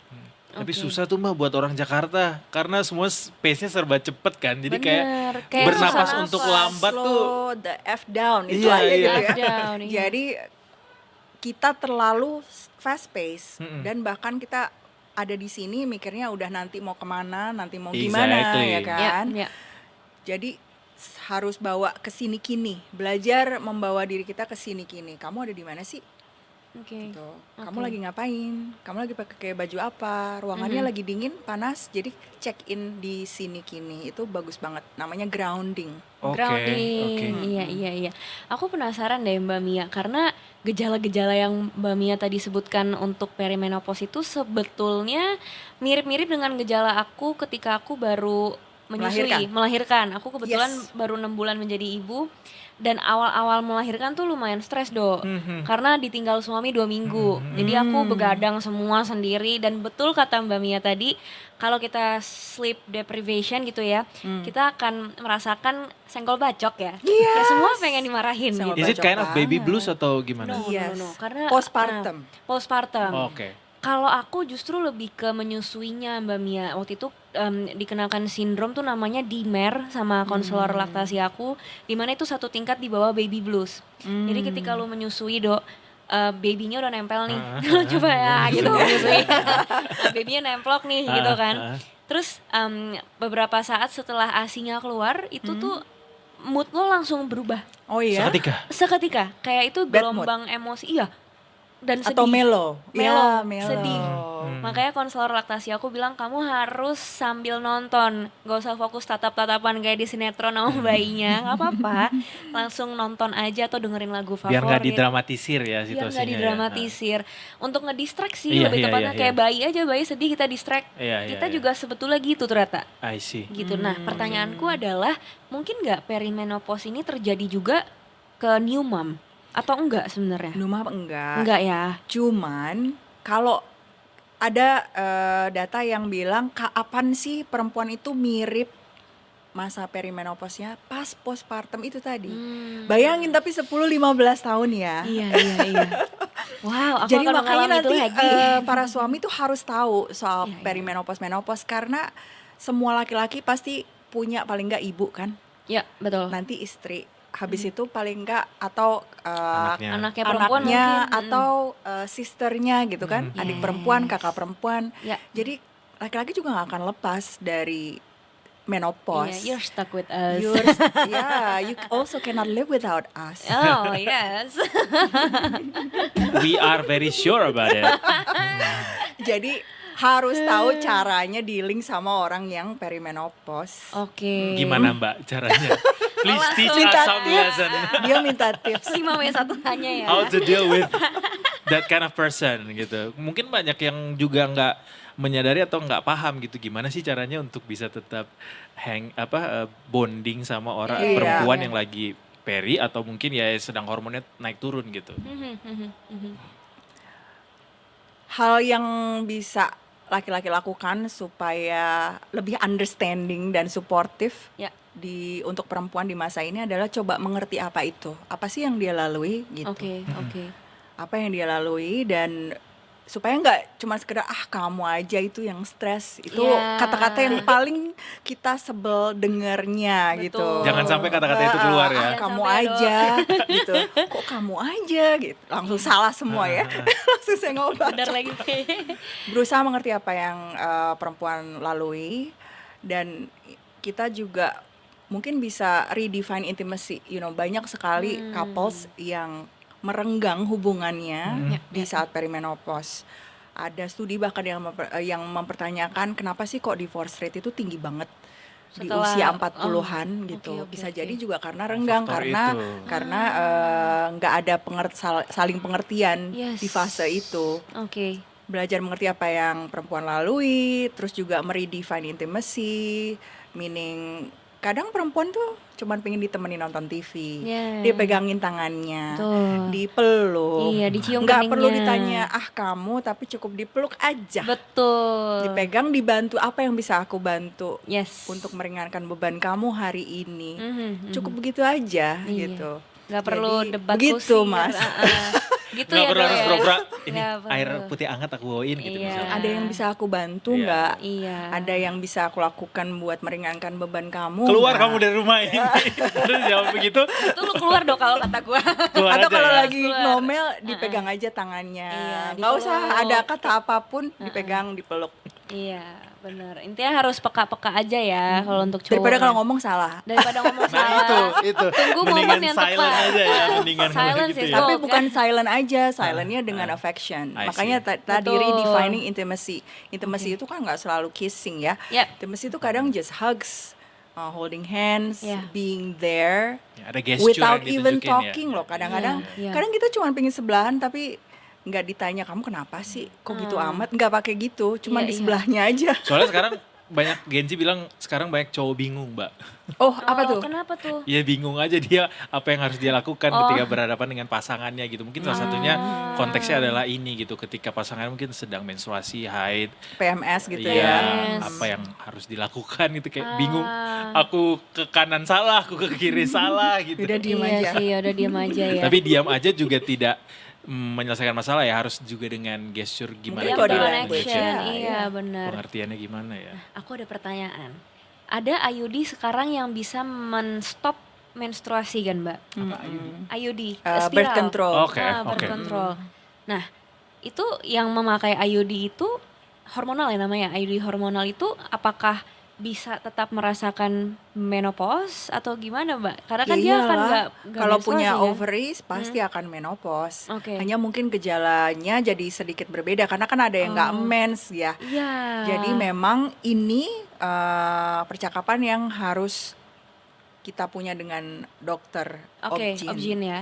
supaya kita tahu dan bisa membaca sinyal tubuh. Perempuan kalau udah perimenopause itu sebetulnya dia dipaksa untuk lebih membaca lebih bisa membaca sinyal tubuh. Oke. Perempuan sering banget nggak prioritasin dirinya, ya kan? Yes, betul. Jadi dia mikirin orang lain, dia yang Anaknya, suaminya. terakhir, ya terus pokoknya jarang banget deh fokus ke dirinya. Oke. Masa perimenopause itu sebetulnya masa dimana kita nggak bisa ngelak lagi untuk lebih melihat diri kita dan baca sinyal tubuh kita. Semakin kita peka dan ngerti, semakin kita bisa survive perimenopause. Oke, tapi pastinya takes time ya untuk bisa peka dan ngerti. Karena awalnya mungkin denial dulu ya. Ya, Iya. so kalau aku tadi bilang baca sinyal tubuh, mungkin pertanyaan selanjutnya adalah sinyal-sinyal apa aja yang mesti diperhatiin ya kan? Iya.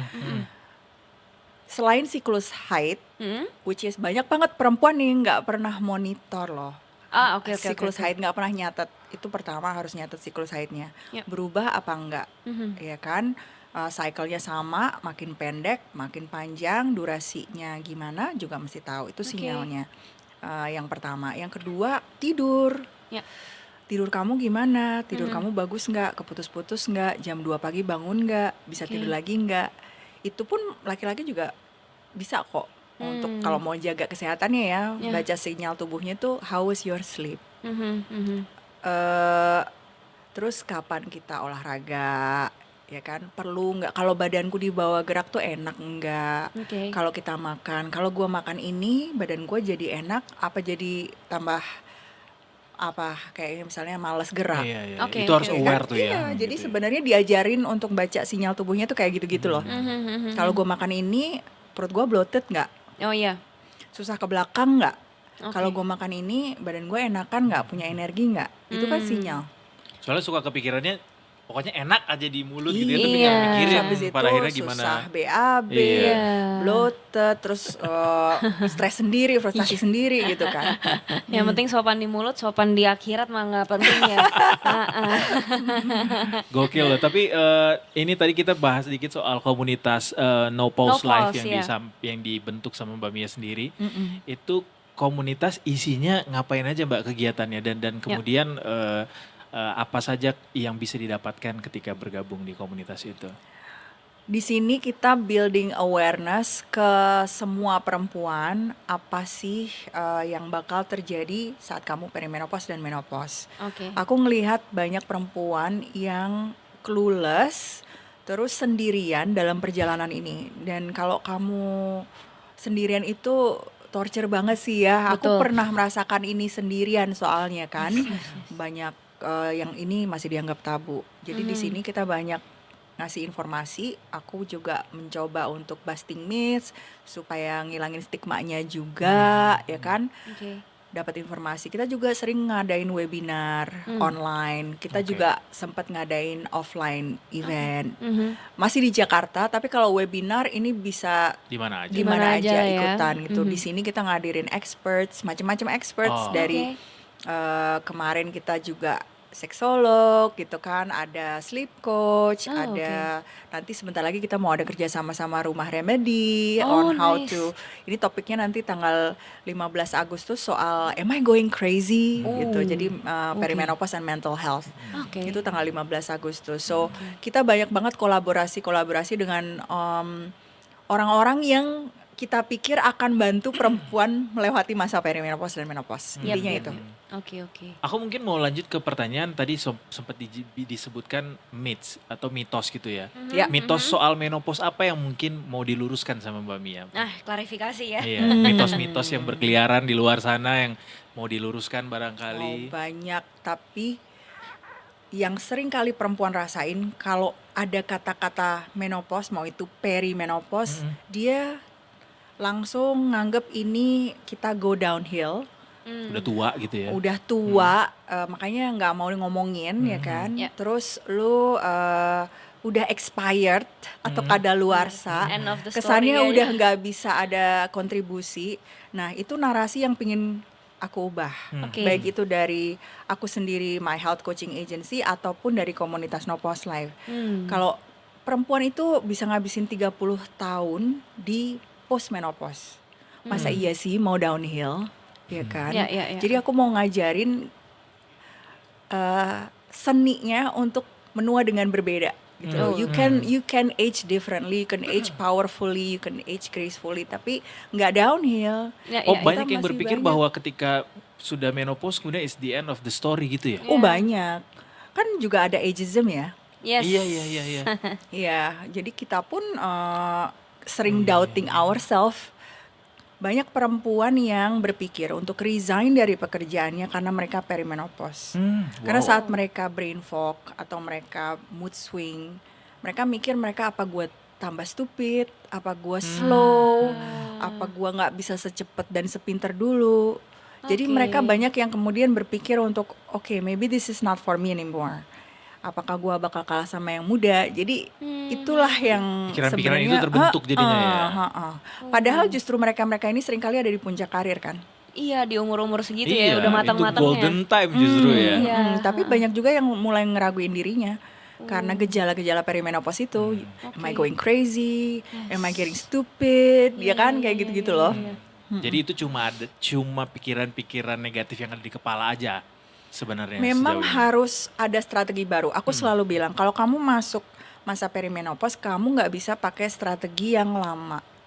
Kamu harus punya strategi yang baru. Kamu nggak bisa diet umur 30-an dipakai di umur 40-an. Oh iya, badannya Kamu udah nggak beda bisa lagi. olahraga yang kamu pakai di umur 20-30, kamu pakai di umur 40-an. Beda banget mesinnya. Beda banget fasenya. Jadi memang harus belajar strategi baru dan itu yang perempuan masih jarang tahu. Masih jarang tahu dan aku pingin sebanyak mungkin perempuan tahu what to do di fase ini. Oh, nice. Pentingnya juga support system ya. Banget. Iya, Makanya iya. ada komunitas Nopos Life itu sebenarnya pingin bikin satu community where perempuan bisa belajar sebanyak mungkin soal perimenopause dan menopause. Oke, itu kegiatannya mostly in group atau Mbak Mia juga menawarkan one-on-one coaching? Kalau di Move Inc, My Health Coaching memang one on one. Jadi Oke. ada juga Thrive Inner Circle. Jadi itu yang immersion coaching program khusus buat perempuan yang lagi melewati ini. Karena nggak jarang perempuan itu struggling. Yang number one nih berat badan. Ya, Karena betul. tiba-tiba cepet banget naiknya. Makan sedikit kata mereka, gue nafas aja kayaknya naik berat badan gue. Oh, wow. Gitu. Jadi itu number one. Number two biasanya tidurnya terganggu banget. Jadi kalau udah di tahap itu kan bisa ngerasa tadi, am I going crazy? Iya. Menarik ya. Iya, Iya, banyak kok lu jadi sekali. kayak takut gitu sih menghadapi wanita? Jangan takut ya sama kita. Jangan takut dong. Gue justru sangat amazed gitu. Maksudnya perempuan itu kan banyak kodratnya soal melahirkan, haid dan apa namanya? Ya dua itu yang menjadi kodratnya perempuan yang kemudian harus dia bawa seumur hidup dia gitu.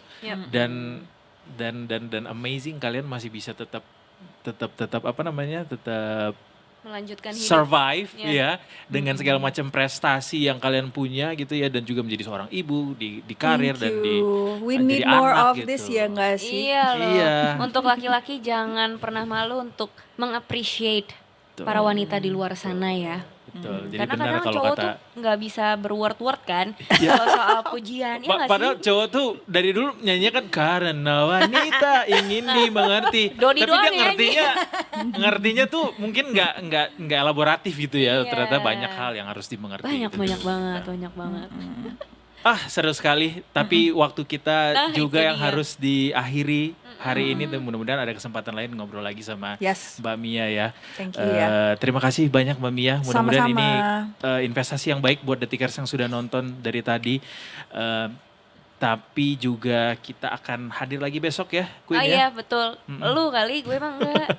Kecuali gue dipanggil lagi ya The Tickers. Nanti Ya. ketika hal-hal penting di negara ini kejadian, nah Quincy turun tuh. Nggak, gue yang bagian ini aja ngebahas lari, menopause itu gue mau. Iya. Mau gue. Tapi tadi gue mau bilang ini penting disadari, yang banyak yang nggak disadari orang, tapi penting sekali untuk disadari itu tadi ya soal bagaimana pentingnya tidur, Yap. berolahraga, jaga makanan, Lifestyle juga ya. Iya, dan kalau itu benar sebenarnya kita nggak perlu obat, Yap, kita yap, bisa yap. hidup jauh lebih panjang, bisa nikmatin mimpi kita gitu kan. Iya. gampang untuk diucapkan tapi sulit, Sulit. untuk Easier dipraktikkan. said than done. Sekali lagi terima kasih Mbak Mia. Kita boleh tutup acara ini dengan satu tagline-nya Detik Sore. Jadi misalnya nanti Quincy bilang Detik Sore, Mbak Mia boleh jawab dengan bilang, Nggak cuman hore-hore. Oke. is that alright? Oke Yes. ya. Oke deh. Kita tutup dulu hari ini Detikers. Besok kita akan hadir lagi seperti biasa dari jam 3 sampai jam setengah 6 sore. Cuman di Detik Sore. Nggak cuma hore-hore. There you go. Bye everyone. Have a good day. Bye-bye.